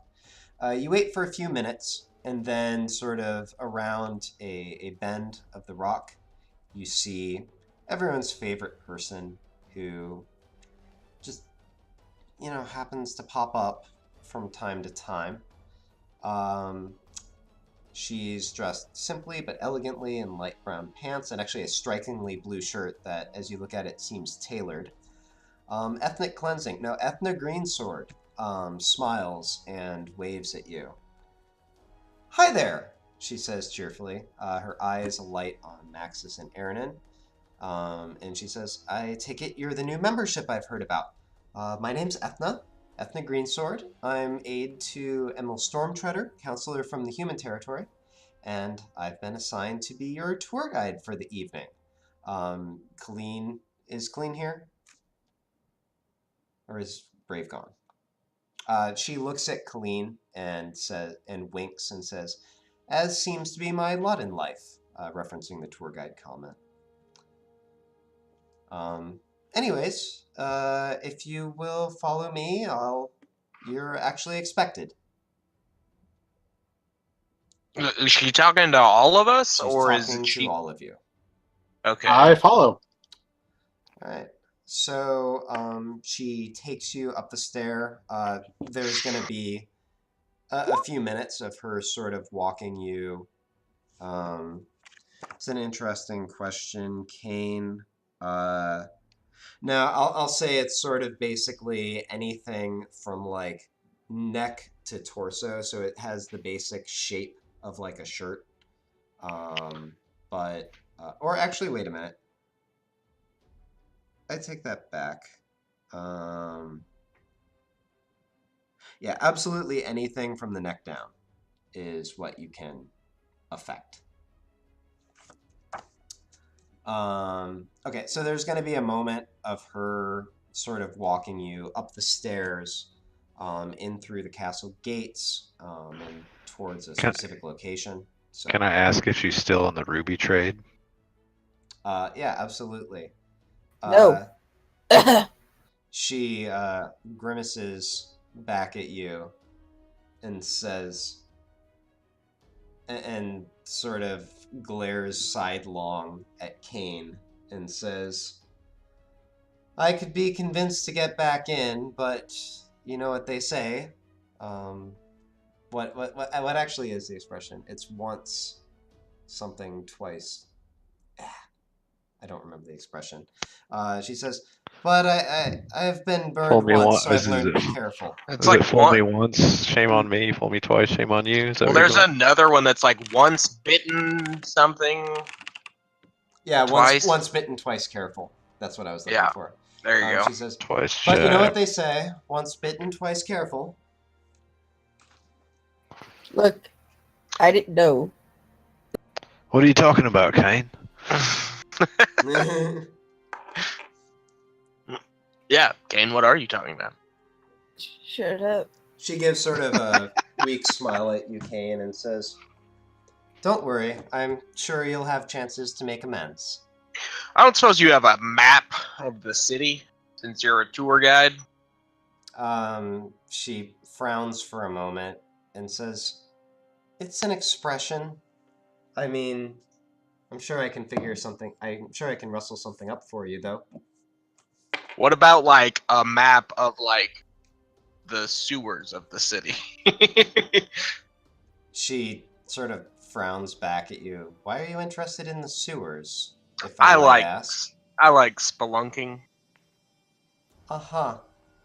I don't have anything on hand. Fallon says, we didn't say we got to pick our new members. Right. So at about this point, you cross through the gates. She just sort of waves at the guard who nods, and you all walk through. The area in front has a bunch of trimmed hedges. There are a few flower beds that you see, but fairly quickly you get to the front of the castle. You actually see sort of large windows throughout that are letting light stream in. And as you step in, the building is actually fairly restrained in its opulence. I mean, there's gold trim and all kinds of stuff going on like that, but there's also bright green plants and lots of comfortable chairs scattered throughout, you know, homey touches.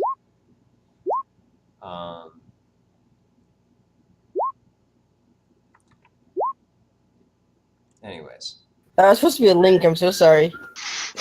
So, Colleen, all that you missed is you met up with Ethnic Greensword again, who is playing your tour guide for the evening. She brought you up the stair and brought you into the castle. Some questions were asked about rubies. She says, so, you should all perhaps know then that you'll be meeting with the king. It sounds like an errand has been proposed for you. I don't actually know what it is, for what it's worth. A kingly errand.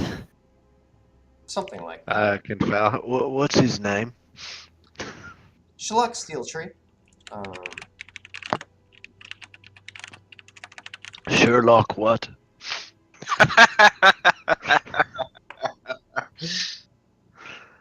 She says, come again. You said Sherlock. Sherlock, what was the last name? Holmes. She sort of shakes her head. You don't know who the king is. It's Sherlock, no R, and Steeltree. Oh, okay. Thanks. No, I don't. Trees are made of wood. Why would we? Yes, is that a necessary thing? Do people always need to know who the king is? I shoot the rest of you a dirty look. Let's see. I shrug my shoulders and look at everybody. I've been in the forest and I've been kind of busy. I don't care. Colleen probably knows. I definitely know.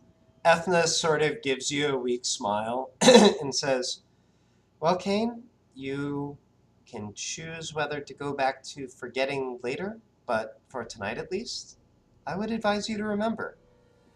I'm just saying why I didn't know before. Like I'm happy to learn who it is, you know. She just sort of shakes her head. Finally, she guides you to what appears to be a sort of waiting room. Yeah, there we go. We'll change it at this point. And once again, done up very much in the same sort of style as the rest of the castle. She steps forward and talks to one of two guards who are standing outside the doors. You see the guard nod, open the door slightly, and step in. And Ethna looks back at you and says, "Should just be a moment." And then actually, after a moment, he does open the door widely and gesture for you all to come in. I assume you all just head in. So the chamber beyond is clearly a throne room. But once again, for a room of its scale and opulence, it's almost cozy. Long carpets run down the center and sides of the room. And the gold trim is mixed with a light green stone and brighter green plants, and light streams in from windows on either side. Incidentally, it is glass. It is not open air. So as you walk down the central carpet alongside Ethna, a few of you recognize a man you met before. So this was when, I believe it was Colleen, Maxis, and Kane. You went to pick up Colleen's skeleton. You met this man at the house. His name is Gunnar Moonpetal, and he's walking the opposite direction. Kane, give me insight.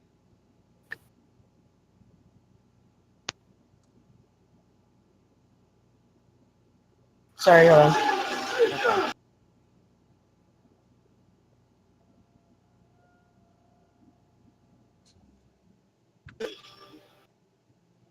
Okay, yeah, his eyes meet yours, and you notice a faint smirk and a small smile in his eyes as he walks past you. We give him a slight nod, just kind of like... Okay. Yeah, sure thing. The hall is mostly empty at present. A few guards and military-looking figures line the walls. And Fallon, you do actually recognize Arden standing close to the front on the right side. I wave excitedly. He smiles a bit, and you see his eyes sort of flit towards you and then back towards the front of the room, but he doesn't make any movements. Rejection. Rude. He smiles. Think you know somebody. Just doesn't do anything else. You incidentally, though, you don't see any courtiers or servants in the room. The room is quite empty, in fact. And aside from the people at the front, again, it's just sort of more military-looking people. So King Shalak Steeltree sits on a throne at the front of the room. He's of above average height and build, with sharp green eyes and scarlet red hair to match Moira's. He leans heavily on his right arm as he looks over your party, sizing you up.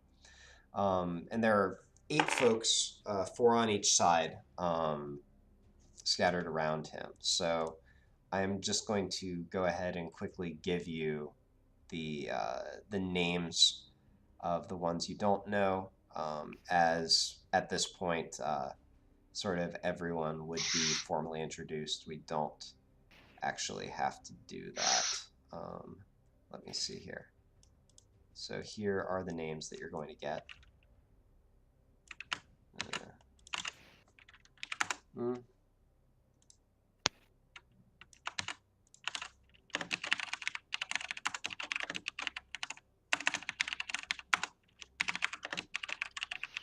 All right. So was that important? Right. Okay, that's fine.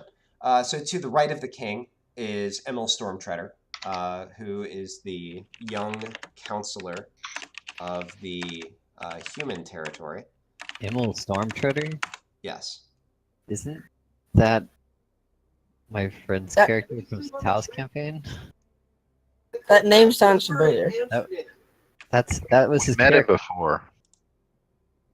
But that was my friend's character name. We're very similar to it in one other campaign. Oh, really? That was not intentional by me. Weird. Didn't we, like, meet with him and he was like, hey, you know, there's shenanigans happening in the political world? Yeah. You met with him a long time ago. Yeah. In Siren, before demons invaded. He's Ethna's Through boss. unknown means. He invaded through unknown means, by the way. You know, we don't know how the demons got there, guys. Don't know how they got there. I have this really strong suspicion that Simo Kane had something to do with it. He may have. He may have sold Ethna a ruby. You don't know this. He thinks thou just protest too much. Is basically what's happening here. I totally didn't sell what we thought was a cursed ruby, and it turned out to be a portal ruby to Ethna in the capital. No, that didn't happen. Yeah, so he's to the king's right. And then to Emil's right is a dark-haired man of perhaps 50 or 60 years with a crooked nose and a sort of piggish face, but quick, beady eyes. He'd be introduced as Lucas Swallowtail, who's an advisor to the king. To that man's right is... wait a minute. Oh, yeah. To that man's right is an empty chair, which actually Ethna walks up to and sits in. And then to her right is Corin Melnor, who the party met a long time ago. I knew that name too. Yeah. So they haven't heard in a long time. I don't remember that at all. Wasn't that like, that's a town. Stalkers, buddy? Oh, wait, I didn't meet him. He's that little gnome dude, right? Yeah. You met him at the church. I mean, he gave us the time gems. I didn't really have anything to do with him other than that. It is true that you did not interact with him as much as two members of the campaign who are no longer in the campaign. That is true. But yeah, you would know him as... So he's a forest gnome. You would also know him as a member of the Silver Wand Wizards Guild in Tindos. And he's done some stuff with your party before. So those are the people on the king's right. To the king's left are Nistia Cantaniel, the high priestess of Innis, who you met before, followed by two younger men. Both of them have sandy brown hair, but in other respects, they're clearly the king's sons. The first is older, handsome, and more serious looking, and presents sort of a carefully neutral expression. And this is Brennan Steeltree. And to his left is a younger man, just like 20 years at most. He's disheveled in appearance and noticeably pale. Like, his clothes are really nice, but just he's a little bit off kilter. That's Tad. And then to their left, somewhat off to the side actually, is a dark-skinned man dressed in a high-necked shirt of silk. And there's a lute, actually, by his side. He seems to look past you into the distance. Studying more carefully, you think he might be a half-elf. Half-elf? Wow, why can't I say that? Half-elf. There we go. And this is Leo Dawn Gazer. So finally, the king addresses you. And sort of sits up a bit straighter and says... Welcome to my home. Although I've not had the pleasure of meeting you prior to this moment, you come highly recommended. The king nods to Emil on his right, who returns the nod.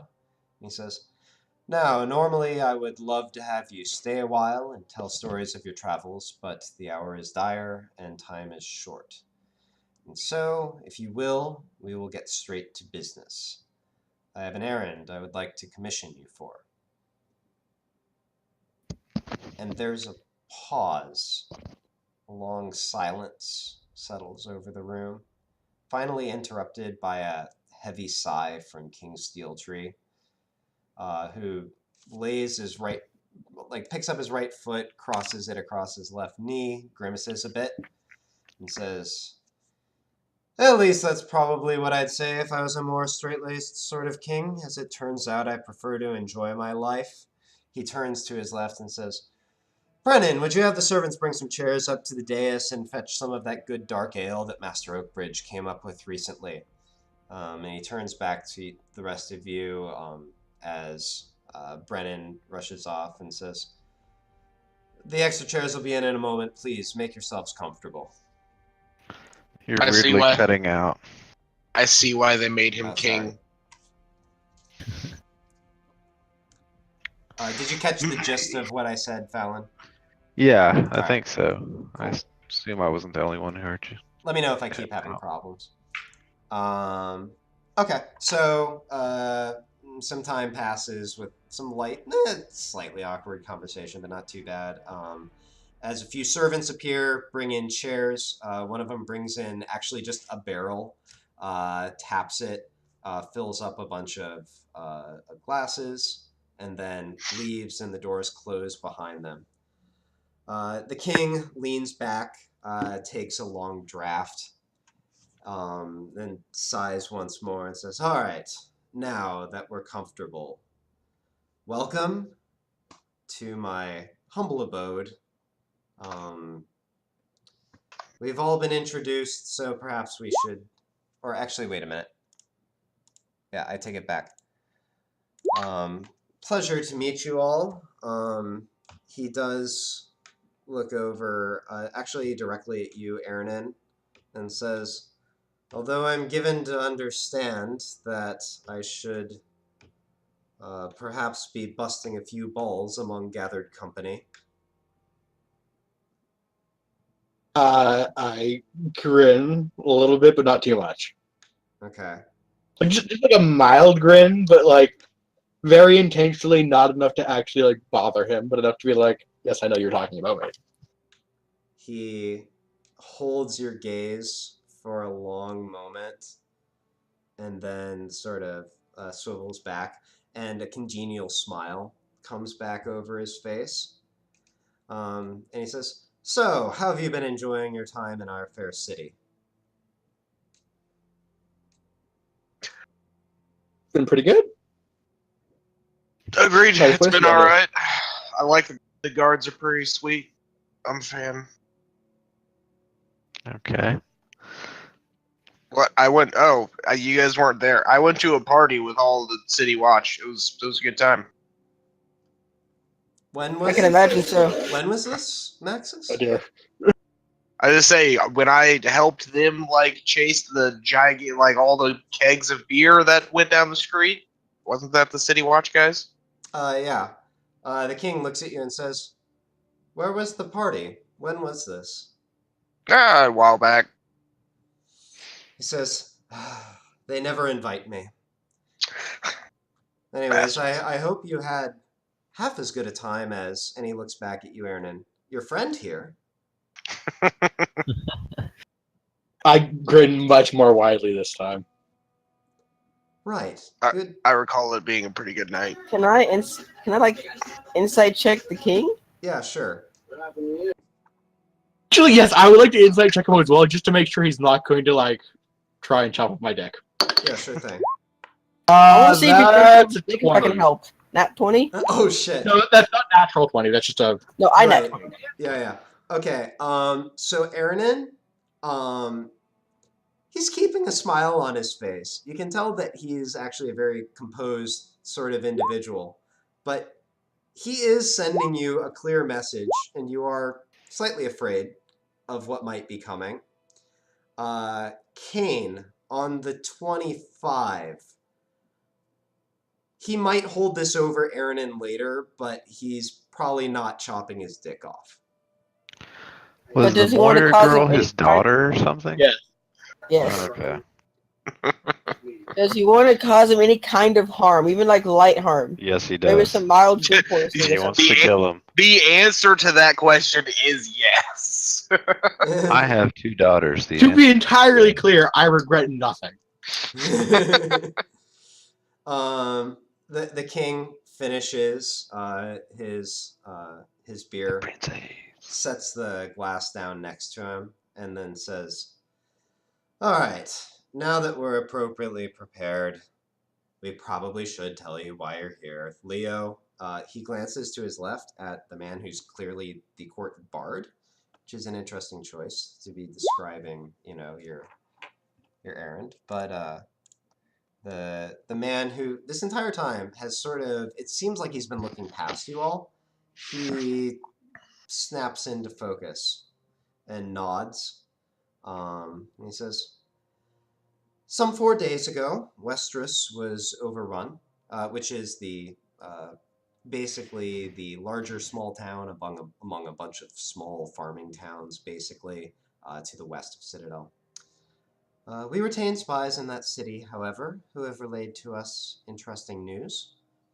The bulk of the army of demons and goblins has begun moving eastward towards Citadel. However, their commander, a hobgoblin named Rieta Umvaldir, I'll give you that name, whom we believe to be a wizard, has inexplicably remained behind in Westeros. She appears to be holed up in the mayor's house, lightly guarded. Of course, we do not believe that she is actually lightly guarded, but that her defenses depend more on subtlety than on brute strength. That, and the fact that the capital is soon to need all its defenders, is why we have chosen to request the 5 of you as a strike force. We request that you kill Rieta Umvaldir." And at this, the Lucas Swallowtail, the advisor, sort of makes an exaggerated cough. And Leo says, "Oh, right. Our friend Mr. Melnor will be accompanying you, if you will have him." And then he turns his head back and says, "There is one more matter to describe. Throughout this conflict, we have observed the opposing army to, on occasion, travel more quickly than should be possible for a cohort that size. We believe that Rieta possesses a magical gem that enables these maneuvers. One, we believe, is currently located in Siren. Is it a ruby? Yes, the damn ruby. Indeed. So we go and smash the gem? Well, we would like you to attempt to recover it, and once you do, to notify us. Destroying it might well be in order. An army of Dragonborn is readying itself to retake Siren, but we do not wish for them to fall into an ambush. And we believe that you might also agree to this errand out of," and here he does again, once again, Kane, look directly at you, "agree to this out of some sense of responsibility to your country." I just take a sip of whatever drink is. Are there drinks, right? Oh yeah, and I just kind of still there. On a scale of 1 to 10, how guilty do you look? What is it? Can I go above 10? Solid 12. Solid 12 when I sip this drink like. I didn't know. Leo sort of turns back to the group and says, "If you agree, we will offer you transport to our base of operations in Westeros, and such assistance as will be necessary for your errand. On your return, assuming our fair city still stands, you may rest assured you will be fairly rewarded for your service." And Leo looks back to the king, who says, "Thanks, Leo. That was a lot of words all at once, but thoughts?" I mean, yeah, hunting down beasties is kind of what I get paid for. So, yeah, I'm down. Fallon says, "You sure you'll be all right here?" No, I'm never sure I'll be all right, but that's what keeps life interesting. We'll try to keep life interesting for our forthcoming visitors as well. And he smiles a bit. So you guys are pretty confident that this is the best way that we can help, though. Yeah? He shrugs a bit and says, raw numbers will be a bit more important for the conflict that happens here. But we believe there's an opportunity, and that a smaller, more capable group. And here he starts to raise an empty glass in salute, frowns, reaches out towards the barrel, says, hold on a moment. You all just sort of wait in silence as he fills up his glass again. He pulls it back. We believe that a smaller, somewhat more capable group might be of assistance here. I fill up my cup.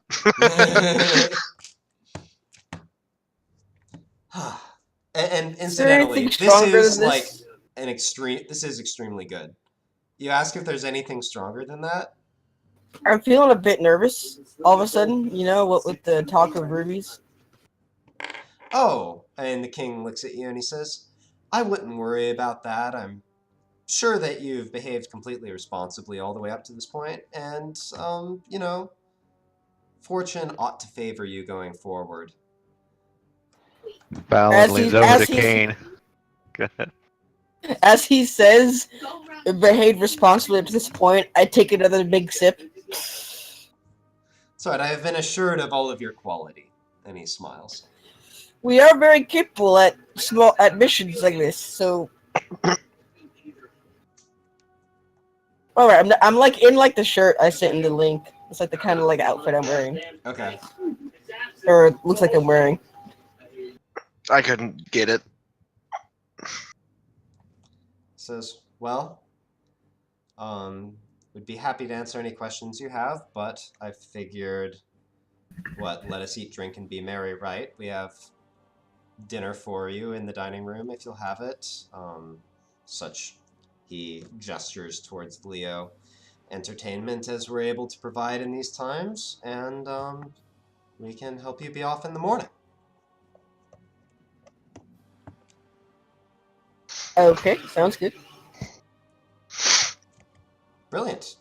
Well, that concludes the official business, and then he frowns a bit, eyeing the drink that he still has left in his glass, and he says, one moment. He drinks, sets down the empty glass, actually draining about half of it all in one go.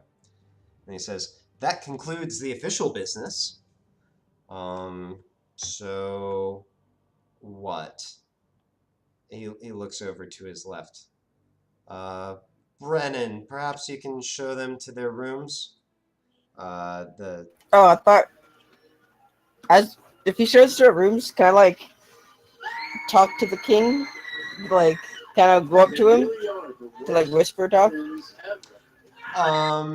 Well, it's going to be kind of hard, because he's sort of going to have people next to him, but, That's fine. But at this point, you all sort of stand up and gathering yourselves.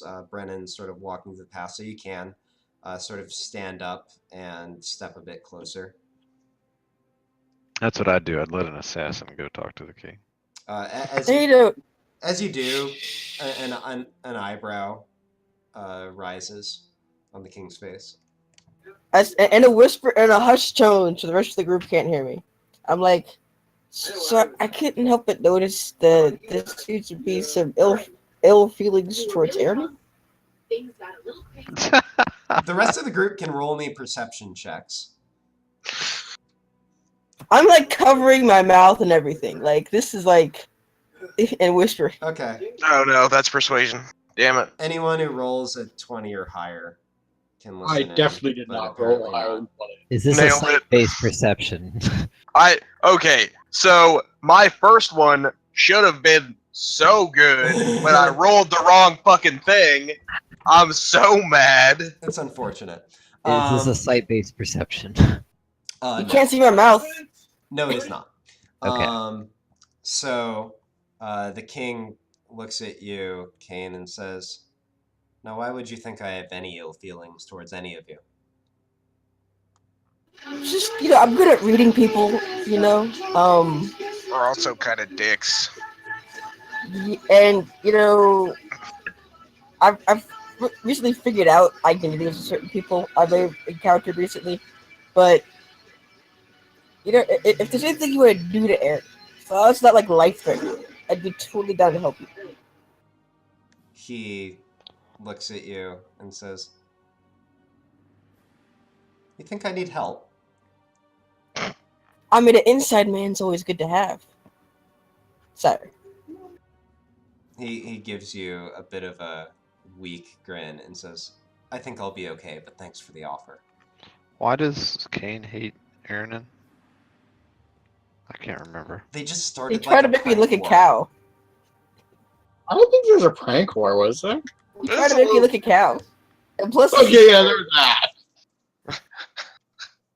Like I that said, was the only thing. I'm sure that I think there's something else. Pretty That, like, sure that was it, actually. Yes. I decided to try and make him look a cow. But yeah, it's just further. It's just, you know, Kane sees an opportunity, and he tried to seize it. You know. Mm-hmm. Plus, I can get kudo points with King. All right. Win-win. But at that, Kane just goes with the rest of everyone else. Okay. Cool. So.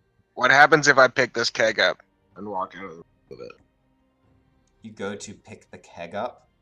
Yeah, this barrel of ale. What happens if I pick it up? You take it. Nobody says anything at first. But then Brennan, as he's about to walk away, as he's about to guide the rest of you, he looks over, sees you carrying it, and says, "You intending to take that with you, Maxis?" I mean, I was thinking about it. Did you think to perhaps ask permission? No, not really. Oh boy, we're gonna start. I was gonna say, should I put it back for them to like take it to the kitchen or whatever? I don't know. He says, "Frankly, it's not really my way to make threats or anything, but I might advise that you not take things from the King's Hall that were not granted to you." And I set the keg on the ground. Yeah, taking stuff that doesn't belong to you is usually Kane's thing. He says, "All right then. I've been asked to guide you to your rooms, so if you will, follow me." And he, let me see here.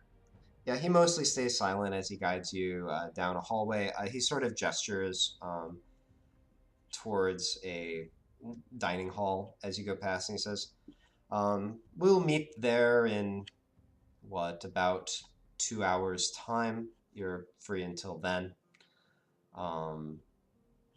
So long as you stick to this hallway, you'll be fine." He walks down, takes a left, and then guides you towards a bunch of guest rooms. He first shows Fallon his room, which is incidentally larger than the other ones and has, in addition to the bed, a very nice cushion laid out on the floor. Kane, he shows you your room, then Colleen, then Maxis. Before he walks away from me, I'm like, so we have to stay in this hallway in particular? This one, the one, basically just everywhere I walked you past, you can wander. It's fine.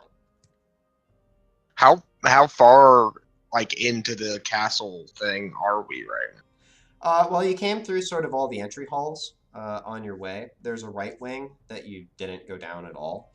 You've walked most of the left wing of the castle, however. Okay. There's also like sort of a garden in the back that he'd indicate is fine for you to wander around in. How do they feel about undead? Well. Oh shit. So let me see. So after he drops off Fallon and Kane, he's showing you to your room next, Colleen. Do you want to stop and ask him any such thing? Yes, ask her about your undead zombies. Otherwise, you don't know. Excuse me, sir, but do you have any rules against personal guard? He frowns a bit and he says, well, sometimes we make allowances for such things for visitors from other parts. I assure you they're quite personal. It's normally more of the bodyguard sort for political types, though. My understanding was that you were all yourselves the fighters. Well, if we're staying here, I do have some compatriots of ours that I would like to pick up. Okay. Might I ask who these compatriots are? Oh, I'm sure you've never heard of them. They're underground somewhere. Well, if I've never heard of them, then all the more reason why I need to know now, or why somebody needs to know at the very least. I could refer you They to don't Master really- Swallowtail. They don't really have names. But you can name one if you like. Stan. I named one Skeleton Bones. I would like to make the face from that, what's his face? The giant bomb reviewer guy that went viral. He's just kind of like staring and blinking at you. I'm gonna make that face. You know what? Colleen, make persuasion with disadvantage. Mm. Oh, that is unfortunate. Unfortunate. He Man, that looks Plus at you 7 too. and he says, I don't know what you're getting at, but once you're ready to speak honestly about it, I might be willing Can to Fallon listen again. step in? I have some magical friends. Sure. Mate! I'll allow that you've sort of maybe left the door of your room open or something like that, and you've heard conversation drifting out, so you step back out. I say, well, you see, I have a dog, and she has several undead. And Well, if you want to be blunt about it. He looks back at you and says, you're a necromancer. Yup. He nods a bit. I take it that you're asking We to are- be allowed to bring your servants to the castle, then. That would be the easiest way to say it, yes. He looks at you and says, these are desperate times. Well, we are the experts. You did hire us, and they are my tools, more or less. He nods and he says, that I understand. Evasion, less so. The I wouldn't decision say was evasion. made to bring... You More were not tact. forthright with me, Colleen. she's just bad with words. Come on, man. She's socially awkward. I think That's why she has a bunch of undead friends. She can't. She can't make friends, so she has to make friends. I don't know if I should feel like you're defending me or attacking me. ¿Por qué no And los that's dos? why. See, this is what we mean, Colleen. I'm about to have a good time, and honestly, I'm feeling so attacked right now. You know what, once more, Fallon, make me persuasion with advantage.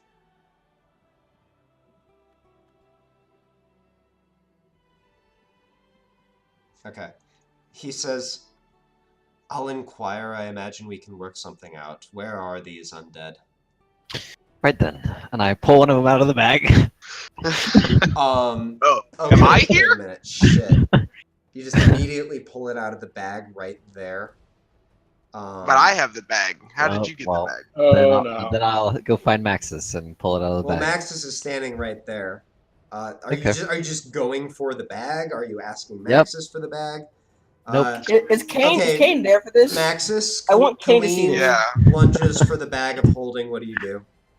Just easy, Tiger. Damn. Well, I he don't. wants to see them. Okay. Well, yeah, but like, Colleen and Maxis, both of you give me strength. is it strength or Or athletic? actually, both of you give me athletics. Yeah. Or Colleen, you can do acrobatics. Okay. Are you kidding me? I'm glad Clean is fighting for a chance to screw this up. Okay. Yeah. Actively trying to screw us over. Yep. Colleen, you make. I love that we both rolled it too. Yeah. Colleen, you make an awkward lunge for the bag of holding. Maxis, you just sort of hold out an arm and sort of hold it against her forehead, and she sort of like goes like this towards the bag as you just hold her away at arm's length. Yes. And continue your conversation with Brennan. Brennan, if they are in a safe place, which is the alternate dimension of this bag, should we keep it there, or are you okay with it being released into Colleen's room? Make me. He looks at you and says, "To be honest, I'm a bit uncomfortable with keeping them in the rooms, but it would be the easy solution." I give him big puppy dog eyes. Alright. You know what? Give me one more persuasion. Much better. He sighs and shakes his head. Are they all in the bag? Just one. I have to go get the other 4. Wait, the skeleton's in there too. So 2, technically. Well, it's 4. Oh, 2. The skeleton's 2 in the bag. You didn't put the skeleton in the bag. No, I thought we put. In the bag. We have like 150 pounds of space. We said we could, but I only put the zombie in. Oh, okay. Yeah. He says, look, wait in your room for a moment. I'll fetch a few trustworthy people and we'll send out a covered cart or something to help you.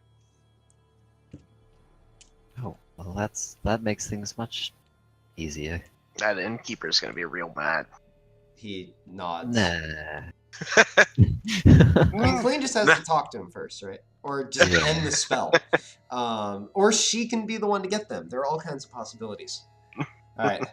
He says, right. Anyways, your room. And he gestures towards the open door. I'll be back for you in a moment.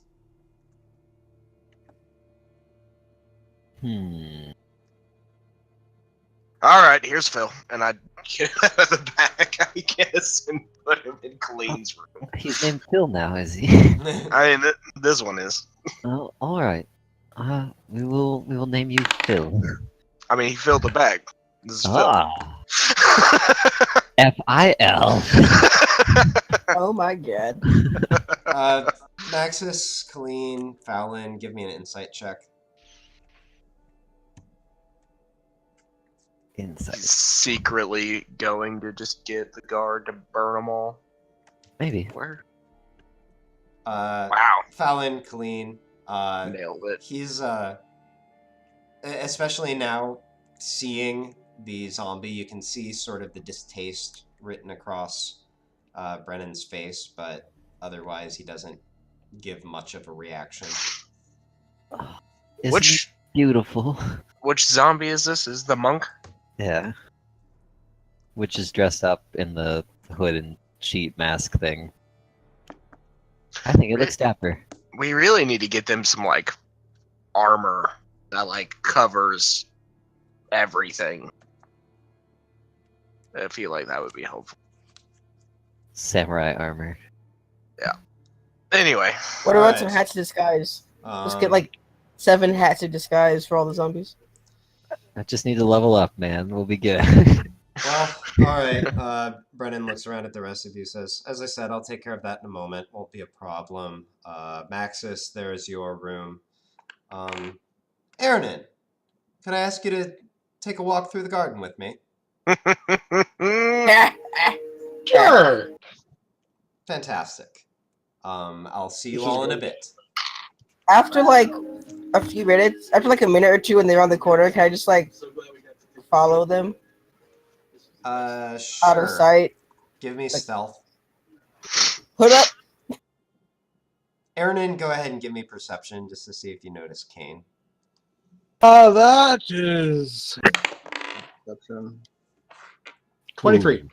Okay, yeah, you realize that Kane. Oh, My wait, hood's no, up. no, no, it's a 31. Hood. My bad. Yeah. Yeah. Okay. Yeah, I'm sorry, I forgot about the advantage. Yeah, Kane, you are the wind. You're a ghost. You're invisible. You flit from archway to alcove. Anyways, so Aaronin, Brennan walks out into the garden a bit. It's sculpted hedges, flower beds. There's sort of what looks like an orchard of maybe apple trees or something like that, actually. Off in the distance. I would like to cast at the 4th level protection from father. Yeah, sure. Okay, noted. What are the material components for that? Bull testicles. All right. Anyways, so you just sort of walk beside each other for a moment, and then finally, Brennan speaks up.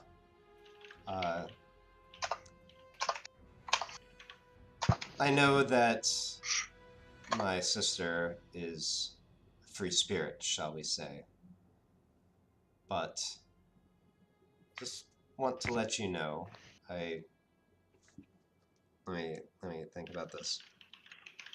There's a story I want to tell you. Oh dear. You didn't know her back then. This was when she was, what, 11? I was 16. She sneaked away again, as she is wont to do. And this was one of the earlier times when we used to all, well, worry a bit more. That being said, I found her in a bar. There was a bar fight. I actually took a sword wound from trying to help her out that time. Took me quite some time to recover. All this is to say, I care about my sister's well-being. He looks at you. He nods, I'm sure. Then he says, the time she was with you, was she safe? Yeah, absolutely.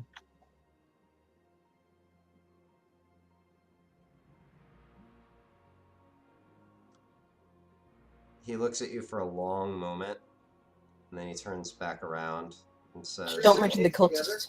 She's an adult woman, and I'm not even her father. She'll do what she will. But please take care of my sister, should you have occasion to do so again. I'm not overly convinced she needs my help, but absolutely. He says, she has confidence, I'll give her that much. I'm going to go take care of your friends.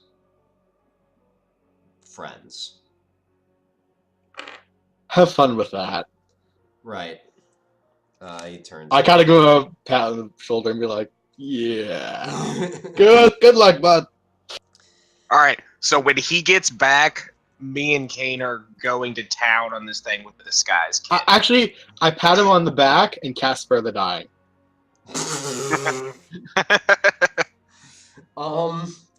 Interesting. That's the thing that stabilizes somebody who's... Yeah, okay. Oh, yeah. What?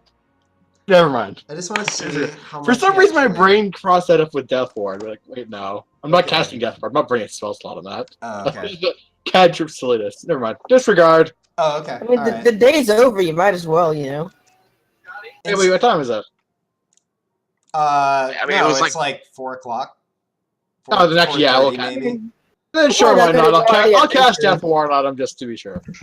Death Ward? What is that? Death Ward. You can't die. It's a you don't die. Oh, I just say it brings you back up. Touch a creature and grant it a measure of protection from death. The first time this target would drop 0 HP as a result of taking damage, the target instead drops to 1 HP and the spell ends. Okay, you see him like react a little bit as you do it, and he sort of frowns back at you. But then he better safe than sorry. He nods, gives you sort of a confused look, but then just shakes his head and keeps walking. He sort of as he looks at me a little confused, I just kind of make my eyes flash cyan, and then go back to normal. Okay. Because why not? Thaumaturgy. Wait. Got it.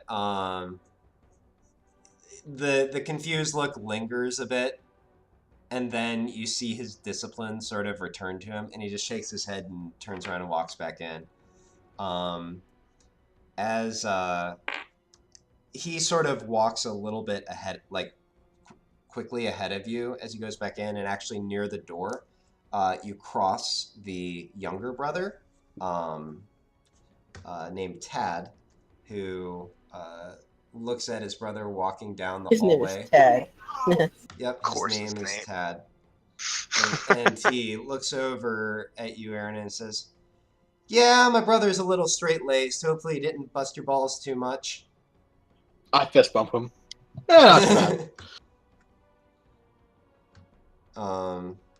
And he says, "Well, welcome to the castle anyway." And he waves back at you as he keeps walking into the garden. You see him sort of meander back and forth as he does. As I walk away, finger guns. Brilliant. All right. Let me see here.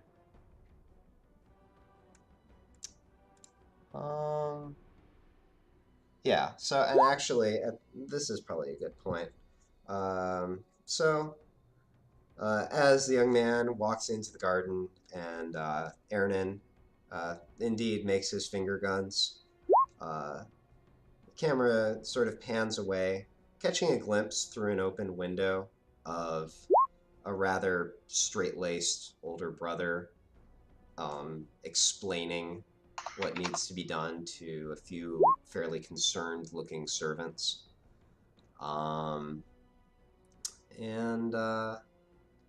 We zoom out to late afternoon over Citadel, and that's where we end tonight. Woo! I feel like this is going to hurt very badly for me. The cane hurt everything. Yes, you did. All right. Good night, everybody.